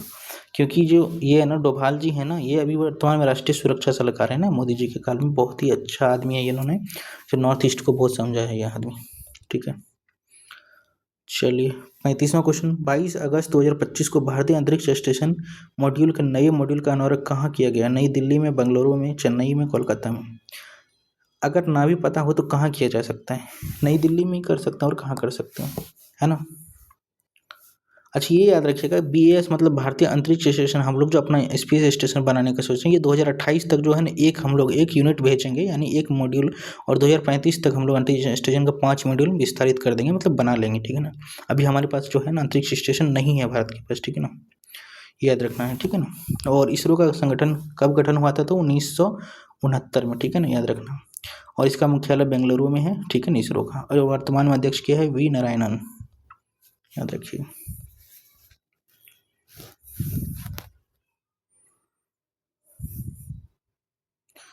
36वां क्वेश्चन, 22 अगस्त को 2025 को भारत के प्रधानमंत्री नरेंद्र मोदी ने बिहार के गया जी में उल्टा सिमरिया गंगा पुल का उद्घाटन किया। इस पुल की लंबाई कितनी है? उल्टा सिमरिया गंगा पुल, ये याद रखिए कहाँ पे है? तो गया जी में, ठीक है। उल्टा सिमरिया गंगा नदी पर भी है, लेकिन ये एक बात होता, 5 किलोमीटर 4 किलोमीटर के आसपास होता तो पता नहीं चल जाता, 3 किलोमीटर भी होता पता नहीं चल जाता। अब ये होगा, तो ये 1 किलोमीटर नहीं है, कितना? 36 का डी आंसर है, 1 किलोमीटर यानी 1800 किलोमीटर, 1800 मीटर के आसपास है, ठीक है ना। 1 किलोमीटर और 1.865 किलोमीटर है, ये याद रख सकते हैं। 37वां क्वेश्चन देखिए, 29 अगस्त 2025 को से भारत के प्रधानमंत्री नरेंद्र मोदी किन 2 देशों की 4 दिवसीय आधिकारिक यात्रा पर गए थे? चीन और थाईलैंड, जापान और चीन, रूस और इजराइल। तो ये कहाँ गए थे भाई? ये जापान और चीन गए थे मोदी जी हमारे। 4 दिन का यात्रा था, बाप रे। जापान और चीन की 4 दिवसीय आधिकारिक यात्रा पर गए थे अगस्त में, ठीक है। तो PM मोदी 8वीं जापान यात्रा है ये, बस ये मोदी का 8वीं जापान, यानी मोदी जी जापान में इतना क्यों जाते हैं? क्या है भाई, जापान में जाते हैं टेक्नोलॉजी वगैरह, और बुलेट ट्रेन भी तो चलवाने हैं, ये भी तो है, ठीक है। यानी कि 11-12 साल में मोदी जी 8 बार गए, एवरेज मान लो 1 बार साल में। भारत का पहला tempered glass manufacturing Uttar Pradesh के किस शहर में? तो कहाँ हो सकता है बताइए, है ना। तो ये नोएडा में हो सकता है, मेरठ में होगा क्या? कभी नहीं होगा। तो गेस भी करना होगा तो याद रखना, कोई टेक्नोलॉजी वगैरह से नोएडा वगैरह में ज़्यादा चांसेस रहते हैं वहाँ होने का, ठीक है। एक गाजियाबाद भी अभी बहुत ज़्यादा फेमस हो रहा है। 39 देखिए, सस्टेनेबल पावर 1404 मिसाइल अभ्यास किस देश द्वारा चालू किया गया था? ये ईरान द्वारा चालू किया गया, ठीक है। 39 का सी, सस्टेनेबल पावर 1404 मिसाइल अभ्यास जो है ईरान द्वारा चलाया गया। ये क्यों? तो उत्तरी हिंद महासागर और ओमान सागर में सस्टेनेबल पावर, है ना। तो 1404 मिसाइल नामक 2 दिवसीय मिशन क्योंकि किया गया, क्योंकि वो एक है ना सुरक्षा के दृष्टि से सस्टेनेबल हो पाए। क्योंकि ओमान सागर में ना बहुत ज़्यादा जो वो क्या बोलते हैं, मिस्र का या फिर ओमान का कुछ जो है ना क्या बोलते हैं, लुटेरे वहाँ पे बहुत ज़्यादा परेशान करते हैं। हाल फिलहाल में तो वहाँ पे केबल काट दिया था इंटरनेट की केबल जो समुद्र में बिछाया गया था, ठीक है। तो दिक्कतें तो हो रही है वहाँ पे। नेक्स्ट, भारतीय मूल की कृषांगी मेश्राम इंग्लैंड और वेल्स में सबसे कम उम्र की सोलिसिटर जनरल बन गई है। वो कहाँ से संबंध रखते हैं? तो वो पश्चिम बंगाल से, ठीक है, देख लीजिए। भारत मूल की कृषांगी मिश्रा इंग्लैंड और वेल्स में सबसे कम उम्र की सोलिसिटर बन गई, इसका संबंध पश्चिम बंगाल से, और वो मात्र 21 साल के हैं, बताइए। और हम लोग एग्जाम नहीं निकाल पा रहे। मर ही जाना चाहिए, नहीं मरना क्यों चाहिए, उनका माँ बाप उनके साथ होगा, एक चीज़ तो हमें मतलब अगर लाख दुख हो और इंस्टेंट में आपको मोटिवेशन और एनर्जी चाहिए तो एक चीज़ याद रखिएगा, इंसान को व्यक्ति जो है वो अपनी परिस्थितियों का ही बाय प्रोडक्ट है ना। अगर आपको वो परिस्थिति नहीं मिला जो आप हो सकते थे या जो अभी हैं जिस परिस्थिति का, तो वो परिस्थिति जिम्मेदार है, आपका मतलब उसमें कोई हाथ नहीं है ना। तो खुद को कोसने से अच्छा है कि खुद को बेहतरी के लिए एक प्रयास करना, परिस्थिति को मोल्ड करना या परिस्थिति में खुद को हार्डवर्क से वो चेंज करना। जैसे अपन पढ़ सकते हैं, पढ़ के नौकरी ले सकते हैं और क्या कर सकते हैं, ठीक है ना। चलिए बहुत हो गया फालतू की बात है। भारत का पहला पूर्णतः महिला संचालित स्वच्छ स्ट्रीट फूड हब मौली मौली कहाँ उद्घाटन किया गया था? कोलकाता में, पटना, मुंबई में नहीं है, मुंबई में किया गया, ठीक है। लखनऊ में 41 का सी, हाँ मुंबई ही है। भारत का पहला पूर्णतः महिला संचालित स्वच्छ स्ट्रीट फूड हब मौली उद्घाटन मुंबई में किया गया और ये स्वयं सहायता समूह के द्वारा किया गया, ठीक है। बिहार में पहली बार 12वीं एशिया कप पुरुष हॉकी 2025 का आयोजन किया गया था। इसका शुभंकर क्या है? चांद, है ना। ये देखिए बिहार में पहली बार, और इसमें इंडिया ही जीता था, याद रखिएगा। अभी वो तो नहीं दिया इसमें, इसमें चर्चा ही नहीं किया है ना कि जीता कौन, क्वेश्चन लगता पुराना ही बनाया होगा। इसका शुभंकर चांद था और राजगीर में हुआ था, अंतर्राष्ट्रीय हॉकी स्टेडियम में हुआ था, ठीक है। और भारत ही जीता था, ठीक है। वर्तमान में हॉकी इंडिया टीम के अध्यक्ष कौन है? तो हॉकी इंडिया है ना संस्था का अध्यक्ष डॉक्टर दिलीप तिर्की और हॉकी टीम के कप्तान कौन है? हरमनप्रीत सिंह, ये याद रखिए। नेक्स्ट है अलास्का शिखर वार्ता 2025 अमेरिका और किस देश के बीच होता है? तो अलास्का कहाँ होगा? रूस के बाहर बीच में होगा और कहाँ होगा? अलास्का शिखर वार्ता 2025 अमेरिका और रूस के बीच संपन्न हुआ। अलास्का में बैठक हुई थी और 1867 में रूस ने अमेरिका को अलास्का बेच दिया था, ठीक है ना। और इसमें इसमें इस बार ये मुद्दा ये था कि अलास्का शिखर सम्मेलन में कि हम यूक्रेन से मतलब युद्ध विराम पर सहमति जताएं, सीज फायर होने की, लेकिन हुआ नहीं, बात बना नहीं, पुतिन जी माने नहीं, है ना। पुतिन अपने ईगो के चक्कर में पूरी की पूरी व्यवस्था पलट रहे हैं। अगर आप लोग का किसी का पॉलिटिकल साइंस होगा या हिंदी साहित्य होगा तो उसमें कहीं आप एक लाइन पढ़े हो कि मनुष्य जो है ना मूलतः बहुत आक्रामक है, उसे ना युद्ध जैसी चीज़ें चाहिए, अगर नहीं मिलता है तो वो क्रिएट किया जाता है। तो आप नोटिस किए होंगे इंडिया में जब जब कभी बहुत ज़्यादा मतलब क्वेश्चन होने लगता है गवर्नमेंट से, या ये टेंडेंसी है या सच है कि नहीं पता नहीं, तो देखिएगा बम धमाके हो जाएंगे, ठीक है। या ऐसी माहौल बनेंगे कि इंडिया पाकिस्तान वॉर हो रहा है, इंडिया पाकिस्तान कुछ बोल दिया है, जवाब देंगे, मुंह तोड़ेंगे, ये सब, ताकि जनता को लगना चाहिए कि हमारे सरकार जो है ना लड़ रही है ना। तो याद रखिएगा हम लोग जो भी सभ्य हैं बने हैं तो ये जो है तो मूलतः हम लोग खुखारी हैं, ऐसा मान के चल सकते हैं। ये बड़ी गहरी बात है, ये छोटी बात मतलब ऐसी अचानक से बोल देने से नहीं होगा, ठीक है, छोड़िए। 14 अगस्त 2025 को खेलो इंडिया वाटर स्पोर्ट्स महोत्सव के लोगो और शुभंकर का अनावरण कहाँ किया गया? श्रीनगर में किया गया है, ठीक है। कहाँ पे किया गया? 44 का बी, श्रीनगर में ही किया गया तो है, ठीक है ना। ये देखो खेलो इंडिया वाटर स्पोर्ट्स मतलब वाटर में जो स्पोर्ट्स खेले जा सकते हैं वो शुभंकर का अनावरण श्रीनगर में किया गया है, क्योंकि पहला जो है ना वो डल झील में ही हो रहा है। ये देखो डल झील में ही हो रहा है पहला आयोजन, ठीक है। और इसका जो लोगो ये शुभंकर जो है ना हिमालयन किंगफिशर है, याद रखना। किंगफिशर क्या है? मछली नहीं, ये पक्षी है किंगफिशर, ठीक है ना। वही विजय माल्या क्या था, कौन माल्या उसकी। 15 अगस्त 2025 को भारत के प्रधानमंत्री नरेंद्र मोदी ने राष्ट्रीय सुरक्षा पहल के लिए किस मिशन की घोषणा की? मिशन सुदर्शन चक्र, मिशन गदा, मिशन त्रिनेत्र, मिशन चतुर्थ। तो ये मिशन सुदर्शन चक्र जी थे, ठीक है। मिशन सुदर्शन चक्र की घोषणा किए थे 15 अगस्त, ठीक है। वर्ष 2035 तक देश के प्रमुख स्थलों, सामरिक और नागरिक क्षेत्रों तक तथा धार्मिक केंद्रों को अत्याधुनिक तकनीक के माध्यम से सुरक्षा कवच प्रदान करना, है ना। ज़्यादातर यही एरिया जो है इन्हीं एरिया में अटैक होता है ना, या बम ब्लास्ट या टेररिस्ट अटैक या किसी तरह का भगदड़ हो जाना इस तरह से। तो ये मोदी जी मिशन सुदर्शन चक्र है ना, एकदम उड़ के हवा गला काट देगा, जो भी गलत करेगा उसकी गला कट जाएगी। गदर पार्टी का गदर क्या था? एक पत्रिका था, पाक्षिक पत्र था, दैनिक पत्र था, नहीं ये साप्ताहिक पत्र था, हाँ, ठीक है ना। गदर पार्टी साप्ताहिक पत्रिका था, पहली बार उर्दू भाषा में हुआ था, कब? 1913 में, याद रखना, 1 नवंबर 1913 में। पहला अंक प्रकाशित हुआ था। फिर जाके ये गदर पार्टी हिंदी में भी, गुजराती में भी, आदि भाषा में प्रकाशित होने लग गया था। ठीक है, 1 नवंबर 2013 को अनेक भारतीयों ने लाला हरदयाल जिसे के नेतृत्व में और सैन फ्रांसिस्को अमेरिका में, याद रखना, गदर पार्टी की स्थापना किया था, ये याद रखना। सोहन सिंह भगना इसके प्रथम अध्यक्ष और लाला हरदयाल इसके प्रथम मंत्री और काशीराम इसके कोषाध्यक्ष बने थे। ये नाम याद रखिएगा एकदम, जहाँ जितना जोर दे रहे हैं ना वो इतना ही इंपॉर्टेंट होगा, तभी जोर दे रहे हैं। फालतू में बकवास करने का आदत हमको है नहीं। आपने अभी 50 मिनट जी चुके, 50 मिनट आ चुके हैं, तो आपको लगा होगा फालतू बकवास नहीं करता ये। इस पार्टी के अन्य नेताओं का जैसे रामचंद्र, नाम याद रखिएगा, कभी कभी दे देता है कि गदर पार्टी से इनमें से कौन कौन जुड़े थे। 2-4 नाम देंगे आलतू फालतू, 2-4 सही वाला देंगे। तो देखिए रामचंद्र जी है ना, बरकतुल्ला है ना, रामदास, देखो राम राम आ रहा 2 बार, रामदास पुरी है ना, सोहन सिंह भगना, ये तो याद रहेगा, करतार सिंह सराबा, भाई परमानंद है ना, भाई वीरेंद्र बिहार का फेमस जो है, ठीक है ना, भगवान सिंह, तो ये भाई परमानंद याद रखिएगा। भगवान सिंह, जब भगवान है तब खाली राम जी हैं, रामचंद्र है, सब तो है, तो भगवान नहीं रहेंगे उसमें क्या, एकदम होंगे। अरे ये हंसी मजाक की बात नहीं है, याद रहेंगे ये कहानी, तो फिर वहाँ टिक होंगे। कई बार मैंने ये कहानी से क्वेश्चन सॉल्व किया हूँ। निम्नलिखित संसद को उसके संबंधित देशों में सम्मिलित करें और दिए गए विकल्पों का। दक्षिण कोरिया संसद का नाम, उत्तर कोरिया, नेपाल, फिलीपींस। ठीक है, तो दक्षिण कोरिया का राष्ट्रीय सभा बोलते हैं नेशनल असेंबली, कहाँ है राष्ट्रीय सभा, तो ये यहाँ पे आ गया। उत्तर कोरिया को क्या कहते हैं, सर्वोच्च लोकसभा।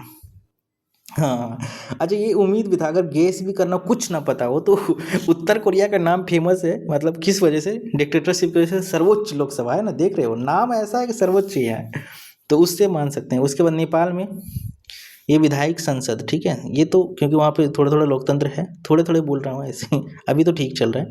फिलीपींस में कांग्रेस बोलते हैं, ठीक है ना, ठीक है। उसके बाद भी जैसे रूस को जो ड्यूमा बोलते हैं संसद का नाम, जैसे अपना जो है संसद ही बोलते हैं, इंडिया का संसद ही है। स्पेन में कोटेर्स, जर्मनी को बुंडेस्टैग, चीन में नेशनल पीपल्स कांग्रेस, ठीक है, फ्रांस में क्या बोलते हैं, नेशनल असेंबली बोलते हैं, और अफगानिस्तान में सोरा बोलते हैं। भाई सोरा तो पीने वाला चीज़ था ना, बिहार से अंग्रेजों ने इसी के चक्कर में बिहार को गुलाम किया था। चलिए नेक्स्ट क्वेश्चन है आपका 48वां क्वेश्चन, देखिए क्या है।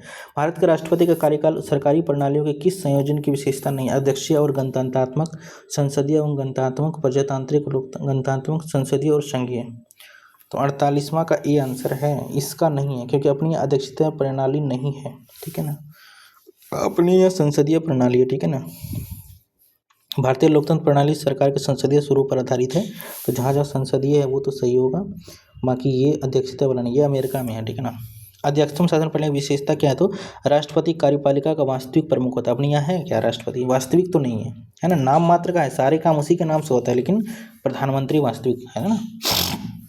कार्यपालिका विधायिका से अलग होते हैं, ठीक है ना। ये अध्यक्षता प्रणाली, जहाँ ब्रिटेन में जो है ना संसद के प्रति वो जिम्मेदार नहीं है, वहाँ का डिक्टेटर क्या नाम है, ट्रम्प, ठीक है ना, याद रखना, वहाँ अलग रहता है, वो अपने मंत्रिमंडल में किसी को भी रख सकता है। अपने यहाँ ऐसा नहीं, अपने मंत्री वही बनेगा जो संसद का सदस्य होगा, है ना। कार्यपालिका विधेयक के प्रति उत्तरदायी नहीं होता है वहाँ पे, ठीक है ना। राष्ट्रपति जनता के प्रति उत्तरदायी होता है।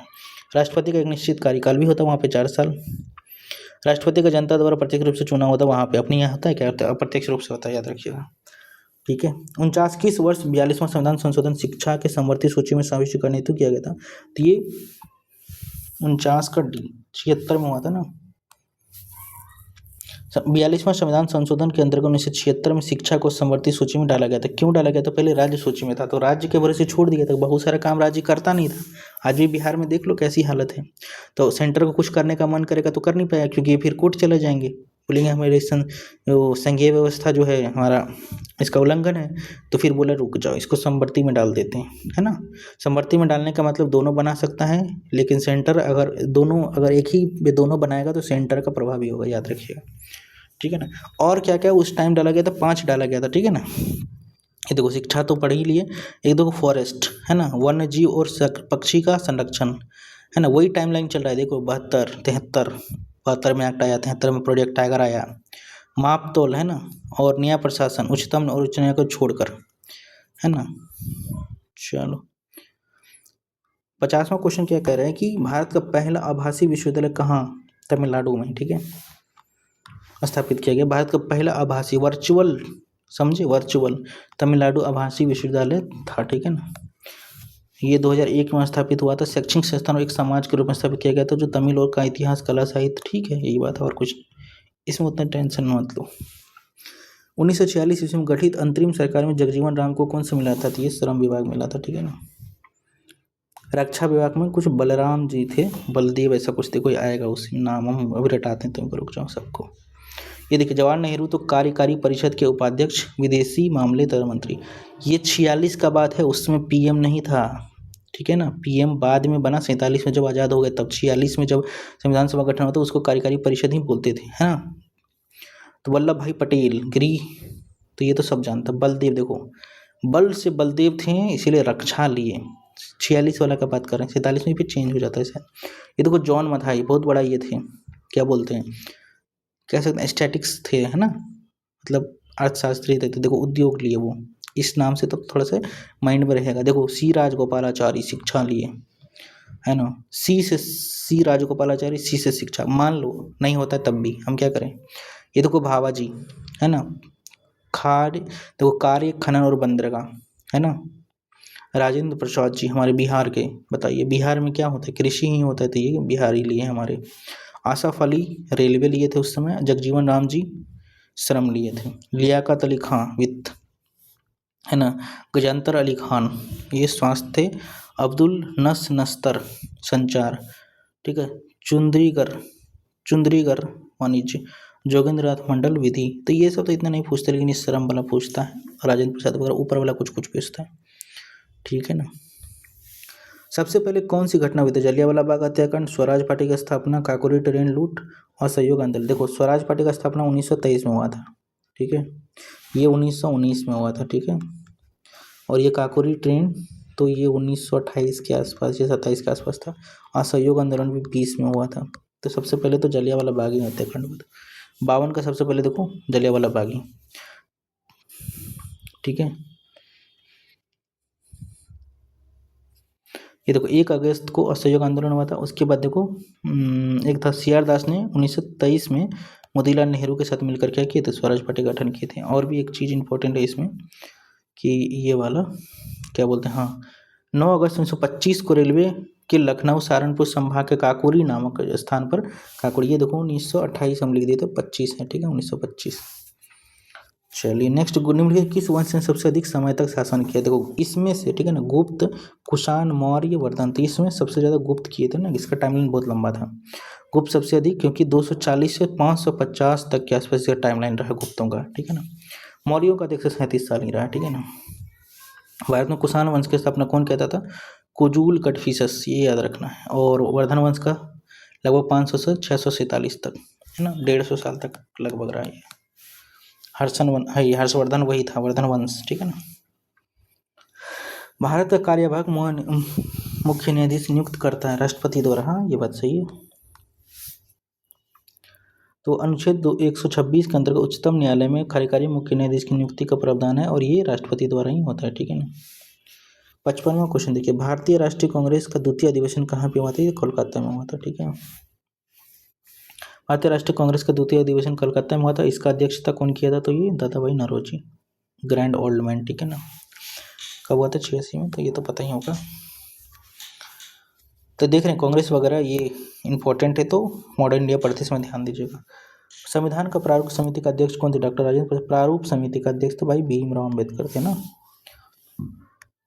और 7 सदस्य थे। गठन कब हुआ था देख लो, 29 अगस्त 1947 को इसको एक संकल्प पारित करके प्रारूप समिति का गठन किया गया था। ये 47 में गठन हुआ था, ठीक है।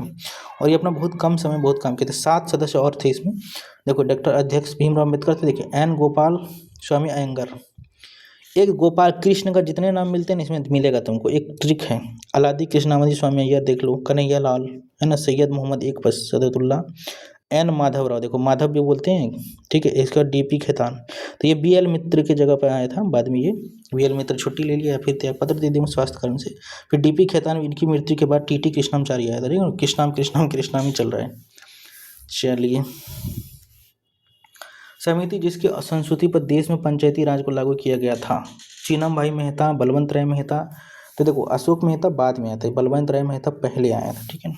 तो पहले बलवंत राय को नाम मेहता है ना, इसके बल पर ही 57 में जो है ना 57 में क्या, रुक जाओ, इसका जो है ना समिति जिसकी सदस्य थे बलवंत राय मेहता थे। यह समिति 1957 में बलवंत राय मेहता की अध्यक्षता में योजना आयोग द्वारा सामुदायिक विकास कार्यक्रम और राष्ट्रीय विस्तार सेवा कार्यक्रम के अध्ययन के लिए गठित किया गया था। याद रखना, वो कार्यक्रम जो है आज़ादी के बाद जो है नेहरू जी लागू किए थे कि गाँव में क्या क्या करना होता है। सामुदायिक विकास कार्यक्रम है ना, कम्युनिटी डेवलपमेंट प्रोग्राम लाया था उस समय, तो वही बोले थे।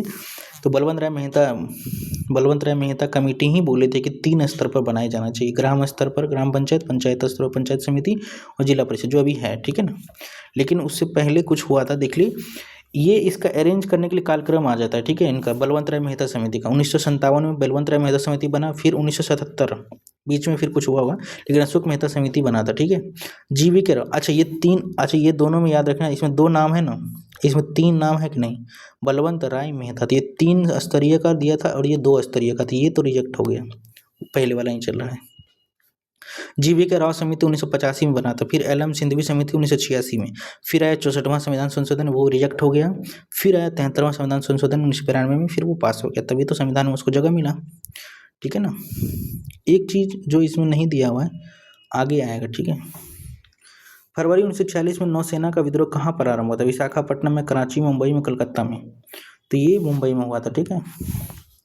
फरवरी 1946 में नौसेना का विद्रोह मुंबई में प्रारंभ हुआ था। क्यों प्रारंभ हुआ था, तो कि रॉयल इंडियन नेवी, ये रॉयल इंडियन नेवी विद्रोह के नाम से भी जाना जाता है, ठीक है ना। 18 फरवरी को हुआ था। क्यों हुआ था कि HMI तलवार उसका नाम था, 1100 नाविकों ने नस्लबंदी भेदभाव यानी और खराब भोजन यानी गोरा उनके साथ बहुत भेदभाव करता था, तो वो लोग कर दिए थे। SM खान के नेतृत्व में सैनिकों ने विद्रोह कर दिया था। ये एक पूछ सकता नाम, ठीक है।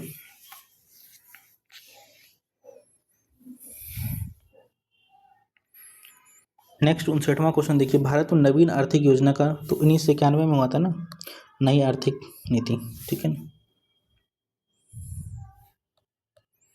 भारत में नवीन आर्थिक योजना का शुभारंभ, तो ये तो BOP वगैरह संकट से डॉक्टर मनमोहन सिंह वित्त मंत्री थे और अपना PV नरसिम्हा राव से प्रधानमंत्री थे उस टाइम, ठीक है। 60वां क्वेश्चन देखिए, 8 अप्रैल 1929 को केंद्रीय असेंबली में बम फेंकने वाले कौन थे, भगत सिंह और बेटे केशवर दत्त, चंद्रशेखर आजाद और रासबिहारी बोस, सरदार उधम सिंह और यशपाल। देखो उधम सिंह तो नहीं थे, ये तो कहानी खत्म, बहुत पहले की कहानी। भगत सिंह और राजगुरु, ठीक है, तो इस 60 का आंसर होगा A, बटुकेश्वर दत्त थे, ठीक है। 8 अप्रैल 1929 को केंद्रीय असेंबली में बम फेंकने का भगत सिंह और बटुकेश्वर दत्त 2 लोग थे, और पब्लिक सेफ्टी बिल उस समय चर्चा में था, और ये व्यापार ट्रेड डिस्प्यूट बिल बोलते हैं इसको, ठीक है, पास होने के वाले में थे, तो ये। और पता है बम नहीं था वो, एक तरह से छोटा सा मतलब बारूद का धुआं करने के लिए, क्योंकि देखो तुम्हारी संसद में तुम लोग हमारी बात चर्चा नहीं करते, इसलिए हम तुम्हारी कान खोल रहे हैं, है ना। तो याद रखना, भगत सिंह और बटुकेश्वर दत्त के बम फेंकने के समय असेंबली का अध्यक्षता कौन कर रहे थे, विट्ठल भाई पटेल थे। याद रखना, विट्ठल भाई पटेल जी वहाँ पे अध्यक्ष कर रहे थे असेंबली का। और प्रफुल्ल चाकी और खुदीराम बोस ने तो ये तो 1960 में ही ये मुजफ्फरपुर के जॉर्ज किंग्स फोर्ट पे हत्या का प्रयास किया था, लेकिन हुआ नहीं था। एक चीज़ जो याद रखना है आपको, इसमें खाली बेंचों पे फेंका गया था। क्रांतिकारियों ने अपने पर्चे में कहा था कि उनका मकसद किसी की जान लेना नहीं बल्कि बहरे कानों तक अपनी आवाज़ पहुंचाना था, ठीक है ना। तब भी उनको फांसी पर चढ़ा दिया गया था, है ना। अभी हाल फिलहाल में अपने संसद में भी ऐसी धुआंधार कांड हुआ था, मतलब, है ना, तो सब मिलकर उसको मारा था, अलग बात है, उस पर ट्रायल वगैरह तो चल ही रहा होगा, लेकिन ऐसा तो वो भी बता रहा था कि आप लोग हमारी चर्चा नहीं कर रहे हैं तो हम लोग को चर्चा करो, है ना। तो ये तरीका गलत है। हमारे यहाँ भी तो बहुत सारे अधिकार हैं, उस समय अंग्रेज तो कुछ नहीं दिए रखा था हम अपने को। 61वां क्वेश्चन, 1922 ईस्वी में चित्तरंजन दास की अध्यक्षता में भारतीय राष्ट्रीय कांग्रेस का अधिवेशन कहाँ हुआ था, तो अपने यहाँ बिहार में ही हुआ था, ठीक है ना। कहाँ पे हुआ था, तो गया में हुआ था, गया में हुआ था, ये देखो गया में हुआ था। और ये भारतीय राष्ट्रीय कांग्रेस 37वां अधिवेशन था, ठीक है ना। इससे पहले 1912 में बांकीपुर पटना में हुआ था, ठीक है। और चित्तरंजन दास को देशबंधु भी कहते हैं, ठीक है। सुभाष चंद्र बोस का राजनीतिक गुरु भी थे। याद रखिए सुभाष चंद्र बोस का राजनीतिक गुरु कौन थे, तो ये देशबंधु चित्तरंजन दास जी थे, ठीक है। 62वां क्वेश्चन देखिए, गया है इसका आंसर। निम्नलिखित पहाड़ियों में कौन सी एक पहाड़ी पाई जाती है जहाँ पर पूर्वी और पश्चिमी घाट, तो ये नीलगिरी पहाड़ी पे जाके दोनों मिल जाते हैं, ठीक है ना।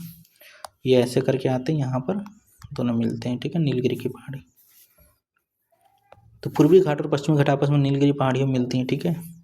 और नीलगिरी, ये देखो नीलगिरी पहाड़ी मुख्यतः विस्तार तमिलनाडु में है, और ये जो एक ब्लॉक पर्वत है, ठीक है। यह मुख्यतः चार्नोकाइट पठार से बनी है। इसकी ऊंचाई छोटी डोडा बेटा है, यानी नीलगिरी का सबसे ऊंचा छोटा डोडा बेटा है। और ठीक है, दक्षिण भारत के प्रसिद्ध टोडा तमिलनाडु जनजाति इसी पहाड़ी पर रहते हैं। अन्नामलाई की पहाड़ी शीर्ष चोटी है। दक्षिण भारत की सबसे ऊंची चोटी अनेमुदी है। ठीक है ना। 63वां क्वेश्चन देखिए क्या कह रहा है। निम्नलिखित में से सबसे पहले भारत आने वाला कौन थे? मेगास्थनीज, स्थिंग, हुएनसांग। तो मेगास्थनीज जो है इंडिका जो लिखे थे। ठीक है ना, तो याद रखिएगा। मेगास्थनीज के बाद कौन आया था? फाहियान। उसके बाद आया था कौन? हुएनसांग। उसके बाद इत्सिंग आया था। याद रखना, क्रम थोड़ा उल्टा दिया है लेकिन याद रखिएगा। चलिए कहाँ पे थे हम लोग? 64वां क्वेश्चन। निम्नलिखित वंशों में से किसने सबसे पहले शासन किया? लोदी, तुगलक, खिलजी। तो ये सबसे पहले खिलजी था, उसके बाद ही कोई आएगा, तो देख लीजिए कौन कौन था। सबसे पहले देखिए ममलूक दास वंश 1206 से 1290, फिर खिलजी वंश आया 1290 से 1320, फिर तुगलक वंश आया, है ना। क्या इसको नाम याद नहीं कर सकते हैं? मखी, मखी तू से लो, तो से लो, ऐसा नहीं, कुछ जोड़ना पड़ेगा, अभी छोड़ देते हैं। ठीक है, चलिए नेक्स्ट क्वेश्चन 65वां देखिए। राष्ट्रीय शिक्षा आयोग ने 64-66 के प्रतिवेदन का शीर्षक क्या था? शिक्षा और राष्ट्रीय विकास, एकदम ठीक है। तो इसका जो है चेयरपर्सन कोठारी आयोग भी बोलते हैं इस नाम को। ठीक है ना। तो राष्ट्रीय शिक्षा विकास के लिए अत्यंत महत्वपूर्ण है, जिसे समाज और सामाजिक और विकास के साथ जोड़ना चाहिए, इनका रिपोर्ट का कहना था। ठीक है। देव स्वप्न नामक पुस्तक के लेखक कौन है? जे कृष्णमूर्ति, गिजू भाई, अरविंदो घोष, सुधा मूर्ति। तो ये है गिजू भाई। ठीक है, दिव्य स्वप्न नामक पुस्तक के लेखक गिजू भाई हैं, गिजू भाई बधेका हैं। ठीक है, शिक्षा और बाल विकास के क्षेत्र में महत्वपूर्ण मानी जाती है ये पुस्तक। ठीक है, दिन का सपना बोला जाता है इसका। ठीक है, भारत के संविधान का कौन सा अनुच्छेद भारतीय निर्वाचन आयोग 324? ठीक है, 300 भारतीय निर्वाचन आयोग से संबंधित है, बाकी चीज़ें तो रहने दीजिए। एक ये 148 याद रखिए, कैग से संबंधित है। ठीक है ना, नियंत्रक और महालेखा परीक्षक। ठीक है, जब केंद्र और राज्य सरकारों से शक्ति लेकर स्थानीय सरकार को दे दी जाती है तो इसे क्या कहते हैं? विकेंद्रीकरण। ठीक है,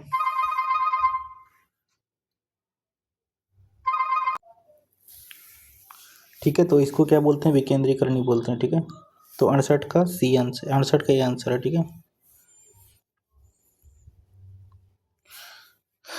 भारत में चोल प्रशासन विकेंद्रीकरण के लिए प्रशासन सबसे पहले चोल ही लाए थे, है ना, स्थानीय स्वशासन से जुड़ा। फिर अंग्रेज जो है आए थे, तो लॉर्ड मियो का योगदान था और सबसे ज़्यादा लॉर्ड रिपन का योगदान था। ठीक है, लॉर्ड रिपन ने भारत में विकेंद्रीकरण स्थानीय स्वायत्तता का जनक माना जाता है। ठीक है, फिर 2 अक्टूबर 1952 को सामुदायिक विकास कार्यक्रम के तहत शुरुआत हुआ था। ये कहाँ पे हुआ था? तो ये नागौर, देख लो।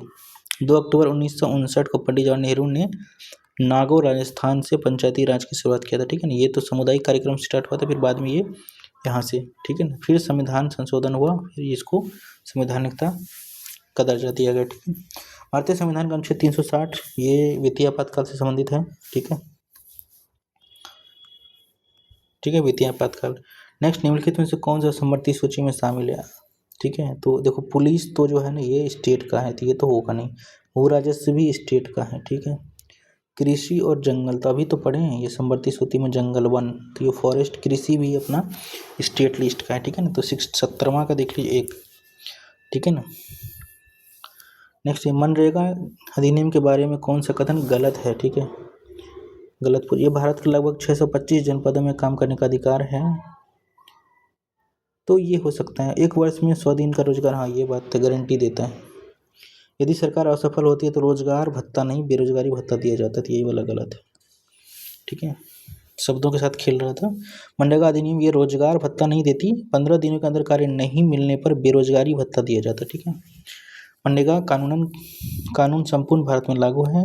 केंद्रीय ग्रामीण विकास मंत्री रघुवंश प्रसाद सिंह थे जब ये लागू किया गया था, याद रखिए 2002 में। ठीक है, तो मनरेगा के जनक बेल्जियम मूल के भारतीय नागरिक जॉन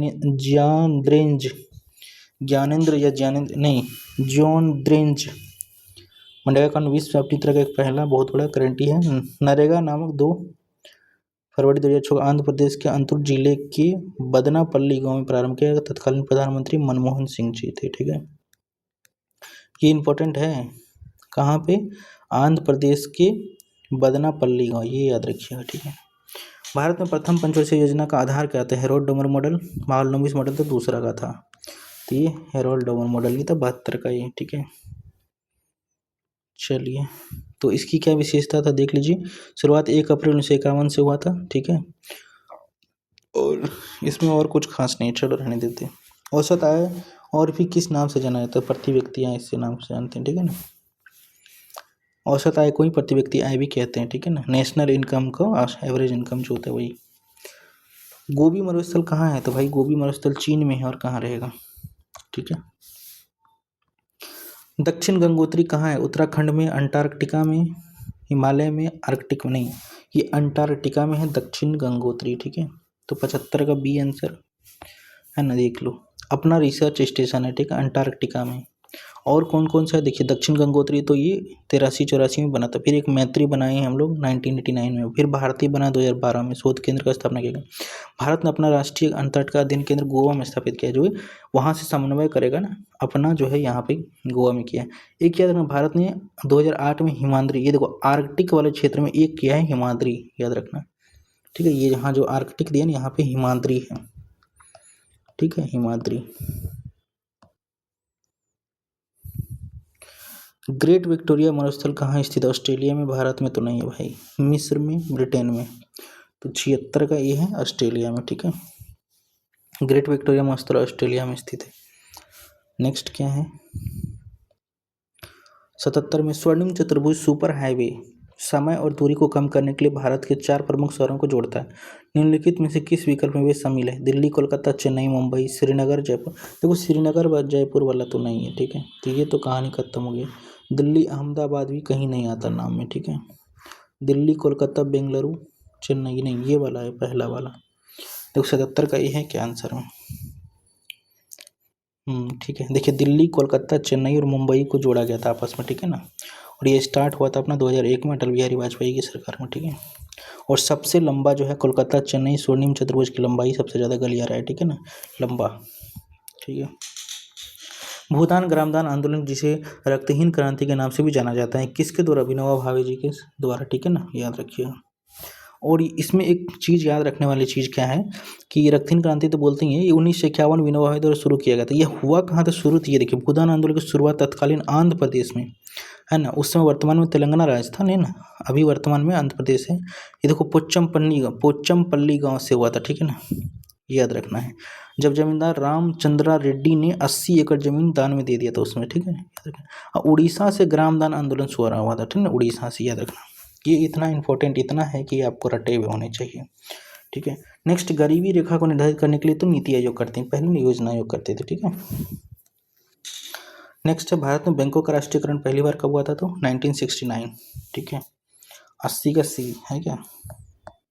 देखिए पहली बार नहीं, उससे पहले भी हुआ होगा। भारत में बैंकों का राष्ट्रीयकरण 1969 में किया गया था, ठीक है। इंदिरा गांधी जी ही थे उस समय।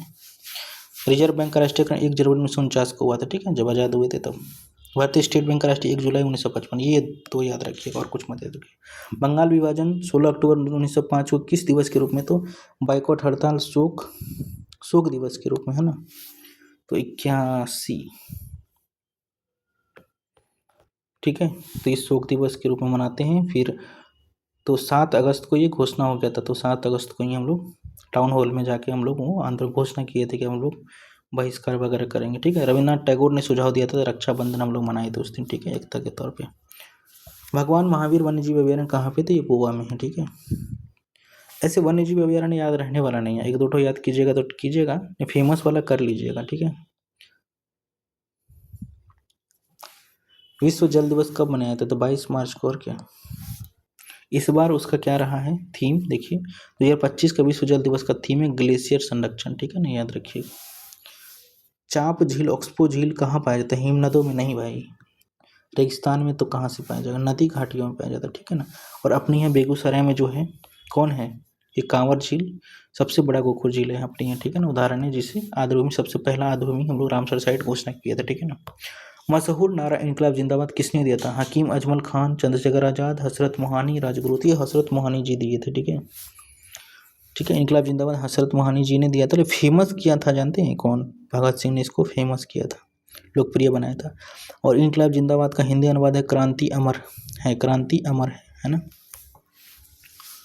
अच्छा, मौलाना हजरत मोहानी होना चाहिए ना, ये मोहनी का लिखा। हाँ, सर्वप्रथम 1921 में कांग्रेस के अधीन पूर्ण स्वराज का प्रस्ताव लाया था, लेकिन पास कब हुआ था? तो 1929 में। जब कौन लाया था?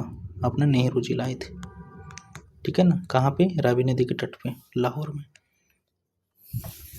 नेक्स्ट है 86 में सिंधु स्थल स्थान। देखिए लोथल कहाँ पर है, तो है ना, लोथल क्या है तुम्हारा? ये पोर्ट सिटी है, तो ये तुम्हारा गुजरात में है, ठीक है। तो ये 1 का 4 देखो, तो 1 का 4 यहीं पर है और यहीं पर है, यानी 1 और सी तो गया। रोपड़ कहाँ है? तो ये पंजाब में है, 3। दूसरा का 3 यहाँ पर भी है और यहाँ पर भी, ठीक है। वेट करते हैं। राखी गढ़ी, कालीबंगन, देखो ये कालीबंगन कहाँ है? राजस्थान में, ठीक है। तो बी आंसर है क्या इसका? 86 का बी देखो तो। ठीक है। लोथल देख लीजिए गुजरात में है, रोपड़ जो है आपका पंजाब में है, और राखी गढ़ी जो है हरियाणा में, सॉरी, ठीक है। कालीबंगन राजस्थान में, ठीक है ना। तो लोथल हड़प्पा सभ्यता का महत्वपूर्ण औद्योगिक शहर है, जहाँ पर बंदरगाह भी है ना, पोर्ट सिटी बोलते हैं इसको।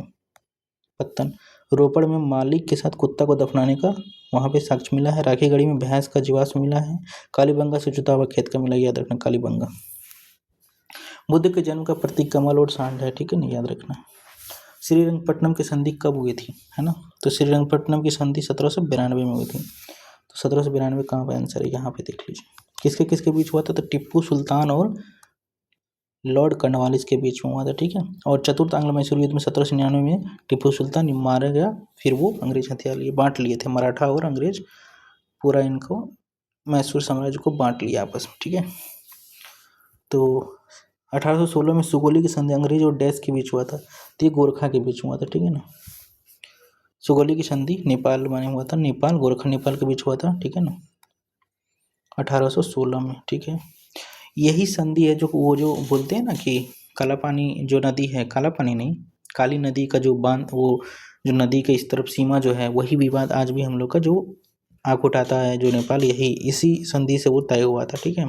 तो नदी तो अपना मार्ग बदलता रहता है, जैसे इधर से नदी गया तो हम मान लिए, ठीक है, नेपाल की तरफ ऐसे करके, लेकिन अब नदी ऐसे बह रहा था, नेपाल बोल रहा नहीं ये वाला सीमा है, हम बोलते नहीं यही वाला है, क्योंकि इतना लैंड हम लोग को मिल रहा है ना एक्स्ट्रा, समझे कुछ। तो हम दोनों का हित जुड़ा हुआ है, देखिए। तो ये सब विवाद चलता रहता है, और इसको जो है चाइना इसको जो है ना और सुलगाता रहता है। चाइना नहीं चाहता है कि इंडिया आगे बढ़े, ठीक है। चलिए, तो 1990 का 1857 की क्रांति में पटना विद्रोह का नेतृत्व कौन किया था? मंगल पांडे, और ये तो नहीं किए थे, पीर अली साहब किए थे, ठीक है ना। देख लीजिए, पीर अली ने 1857 क्रांति में पटना में विद्रोह का नेतृत्व किया था। मंगल पांडे तो स्टार्ट किया था, वो पहला स्टार्टिंग व्यक्ति था। अंतिम नायक तात्या टोपे थे, ठीक है। तात्या टोपी को 1859 में मार दिया गया था, ठीक है। दोस्त नहीं दगा दिया था, याद रखना। लोक नायक के नाम से कौन जानते हैं? जयप्रकाश नारायण जी को जानते हैं। 1942 के भारत छोड़ो आंदोलन के दौरान पटना में किस इमारत पर झंडा फहराने के प्रयास में 7 छात्र शहीद हुए थे? पटना कॉलेज नहीं, गोलघर नहीं, सचिवालय पर, है ना। देखिए 92। तो वो 7 छात्र आपको याद रहना चाहिए, ठीक है, एकदम याद रखना। उसमें नाम देगा, देखिए, उमाकांत प्रसाद सिन्हा, रामाकांत सिंह, रामानंद सिंह, सतीश प्रसाद झा, जगपति कुमार और देवी प्रसाद चौधरी, राजेंद्र सिंह और राम गोविंद सिंह, ठीक है ना, याद रखिएगा। 1942 के दौरान 11 अगस्त 1942 को हुई थी, और ब्रिटिश कलेक्टर जो था WG आर्चर, ये आर्चर याद रखना, इन्होंने ही गोली चलाने, निहत्थे छात्रों पर गोली चलाने का आदेश दिया था। आज जैसे निहत्थे छात्रों पर लाठी कैसे बरसाया जाता है, तो ये नीतीश कुमार और नीतीश कुमार के मंत्रिमंडल जो है ना, ये भी अंग्रेजों से कम नहीं है। जब बच्चों पे पानी भिंगा भिंगा के, तब भी वोट तो पड़े ना, और ऐसे मामूली वोट नहीं पड़े, एकदम एक तरफा वोट दिया है लोगों ने, अच्छा किया। जितना लोग बच्चे हैं उतना ठोस वो सरकार तो ऐसे भी नहीं बदल सकते, तो वो तो पहले ही से हम जानते थे। लेकिन याद रखना, उस समय 7 शहीदों का जो स्मृति बनाने के लिए जो दिया था, बिहार का राज्यपाल थे जयराम दास दौलत राम, है ना, उन्होंने ही 15 अगस्त 1947 को सचिवालय के सामने शहीद स्मारक का नींव रखा था, ठीक है ना। आज भी वहाँ 7 लोग खड़े हुए मिलेगा आपको, ठीक है, झंडा फहराते हुए, पकड़ते हुए। गोली लग गया था लेकिन झंडा छोड़ा नहीं था उन लोगों ने, है ना। आज हम लोग कुछ नहीं करते हैं, भ्रष्टाचार के खिलाफ एक आवाज़ तक नहीं उठाते, डर जान का। सोचिए उस समय कितना हिम्मत चाहिए होता था। नेक्स्ट क्वेश्चन देखिए 93। 1931 के दुमका राजद्रोही पर्चा मामले में भगत सिंह की प्रशंसा वाले पर्चे बांटने का आरोपी राष्ट्रवादियों का बचाव किस युवा वकील ने किया था, जो बाद में बिहार के मुख्यमंत्री बने थे? कृष्ण बल्लभ साय जी थे, ठीक है ना, याद रखना। 93 का ये है ना, दुमका राजद्रोही पर्चा मामले में भगत सिंह की प्रशंसा बांटने वाले, तो वो उस समय था वकील कृष्ण बल्लभ साय जी थे, ठीक है। तो बिहार के लौह पुरुष के नाम से भी मशहूर है ये कृष्ण बल्लभ जी, ठीक है ना, याद रखना है। कब बना था सीएम? तो ये 63 से 67 तक सीएम रहे, 4 साल, ठीक है। नेक्स्ट है बराबर की गुफाओं का उपयोग किसके आश्रय के लिए किया गया था? तो ये आजीविकों के लिए किया था, ठीक है ना। ये देखिए बराबर की गुफा का उपयोग आजीविकों के आश्रय स्थल के रूप में किया गया था, और मौर्यकालीन शैल कर्तित वास्तुकला का सबसे बढ़िया उदाहरण है ये बराबर की गुफा है। इसमें 4 गुफा है, लोमस ऋषि गुफा, सुदामा गुफा, करण चौपाल, विश्व झोपड़ी, ठीक है। और आजीविका संप्रदाय की जो है ना, वो मोखली पुत्तीस ने किया था इनका स्थापना, ठीक है, 5वीं शताब्दी में। नेक्स्ट क्वेश्चन देखिए आप, 95वां क्वेश्चन देखिए, किस राज्य में रक्षाबंधन के वृक्ष सुरक्षा दिवस? तो बिहार में ही, ठीक है ना, मनाते हैं। कब से स्टार्ट हुआ था? तो ये स्टार्ट हुआ था आपका बिहार राज्य में रक्षाबंधन, ये स्टार्ट हुआ था 2012 से, ठीक है ना, 13 अगस्त को मनाते हैं अपन। निम्नलिखित कौन सी घटना सबसे पहले हुई? संथाल विद्रोह, बिरसा मुंडा विद्रोह, ताना भगत आंदोलन, खैरवाद। देखिए बिरसा मुंडा तो 1900 जो है 90 के नहीं 1899 के आसपास था ना, लेकिन ये देखो संथाल विद्रोह 1855 56 60 में हुआ था, ठीक है ना, सबसे पहले ये हुआ था। 96 का देखिए ए आंसर है कि हाँ 55 56 में हुआ था, ठीक है ना। और ये देखिए बिरसा मुंडा 1899 से 1900 के बीच में आसपास में होता है। ताना भगत आंदोलन 1914 के आसपास हुआ था, ठीक है ना। बिहार के किस जिले में चीनी का उत्पादन सर्वाधिक होता है? तो ये पश्चिमी चंपारण जी, ठीक है ना, ठीक है, सर्वाधिक होते हैं। अभी कुल मिलाकर बिहार जितना चीनी उत्पादन का उसमें 64% का योगदान किया, एक ही स्टेट मतलब एक ही डिस्ट्रिक्ट है पश्चिमी चंपारण, उसका योगदान है। बिहार में प्रथम चीनी मिल मढ़ौरा में 1904 में खोला गया था, याद रखना। अब तो काफ़ी ख़त्म हो गया, सरकार ने ध्यान नहीं दिया, ठीक है। अगर बिहार में रोजगार चाहिए ना, तो प्रोडक्ट यानी कृषि से रिलेटेड उद्योग को बढ़ावा देंगे ना, तो हमारा कल्याण हो जाएगा, इतनी गरीबी नहीं रहेगी फिर। बिहार राज्य की सीमाएं किन किन भारतीय राज्यों से लगती है? तो उत्तर प्रदेश, झारखंड, पश्चिम बंगाल है, तो पहला ही मिल गया, ठीक है, 98 का ये, ठीक है। याद रखिएगा बिहार के 7 जिले जो है नेपाल से लगते हैं ना इंटरनेशनली, और 8 जिला झारखंड से, 8 जिला उत्तर प्रदेश लगता है, ठीक है ना, ये पूछ सकता है। कौन सी नदी बिहार को लगभग 2 बराबर? तो ये गंगा नदी है, ठीक है ना। तो ये बिहार है, तो इधर बीच से होकर जाता है, ठीक है।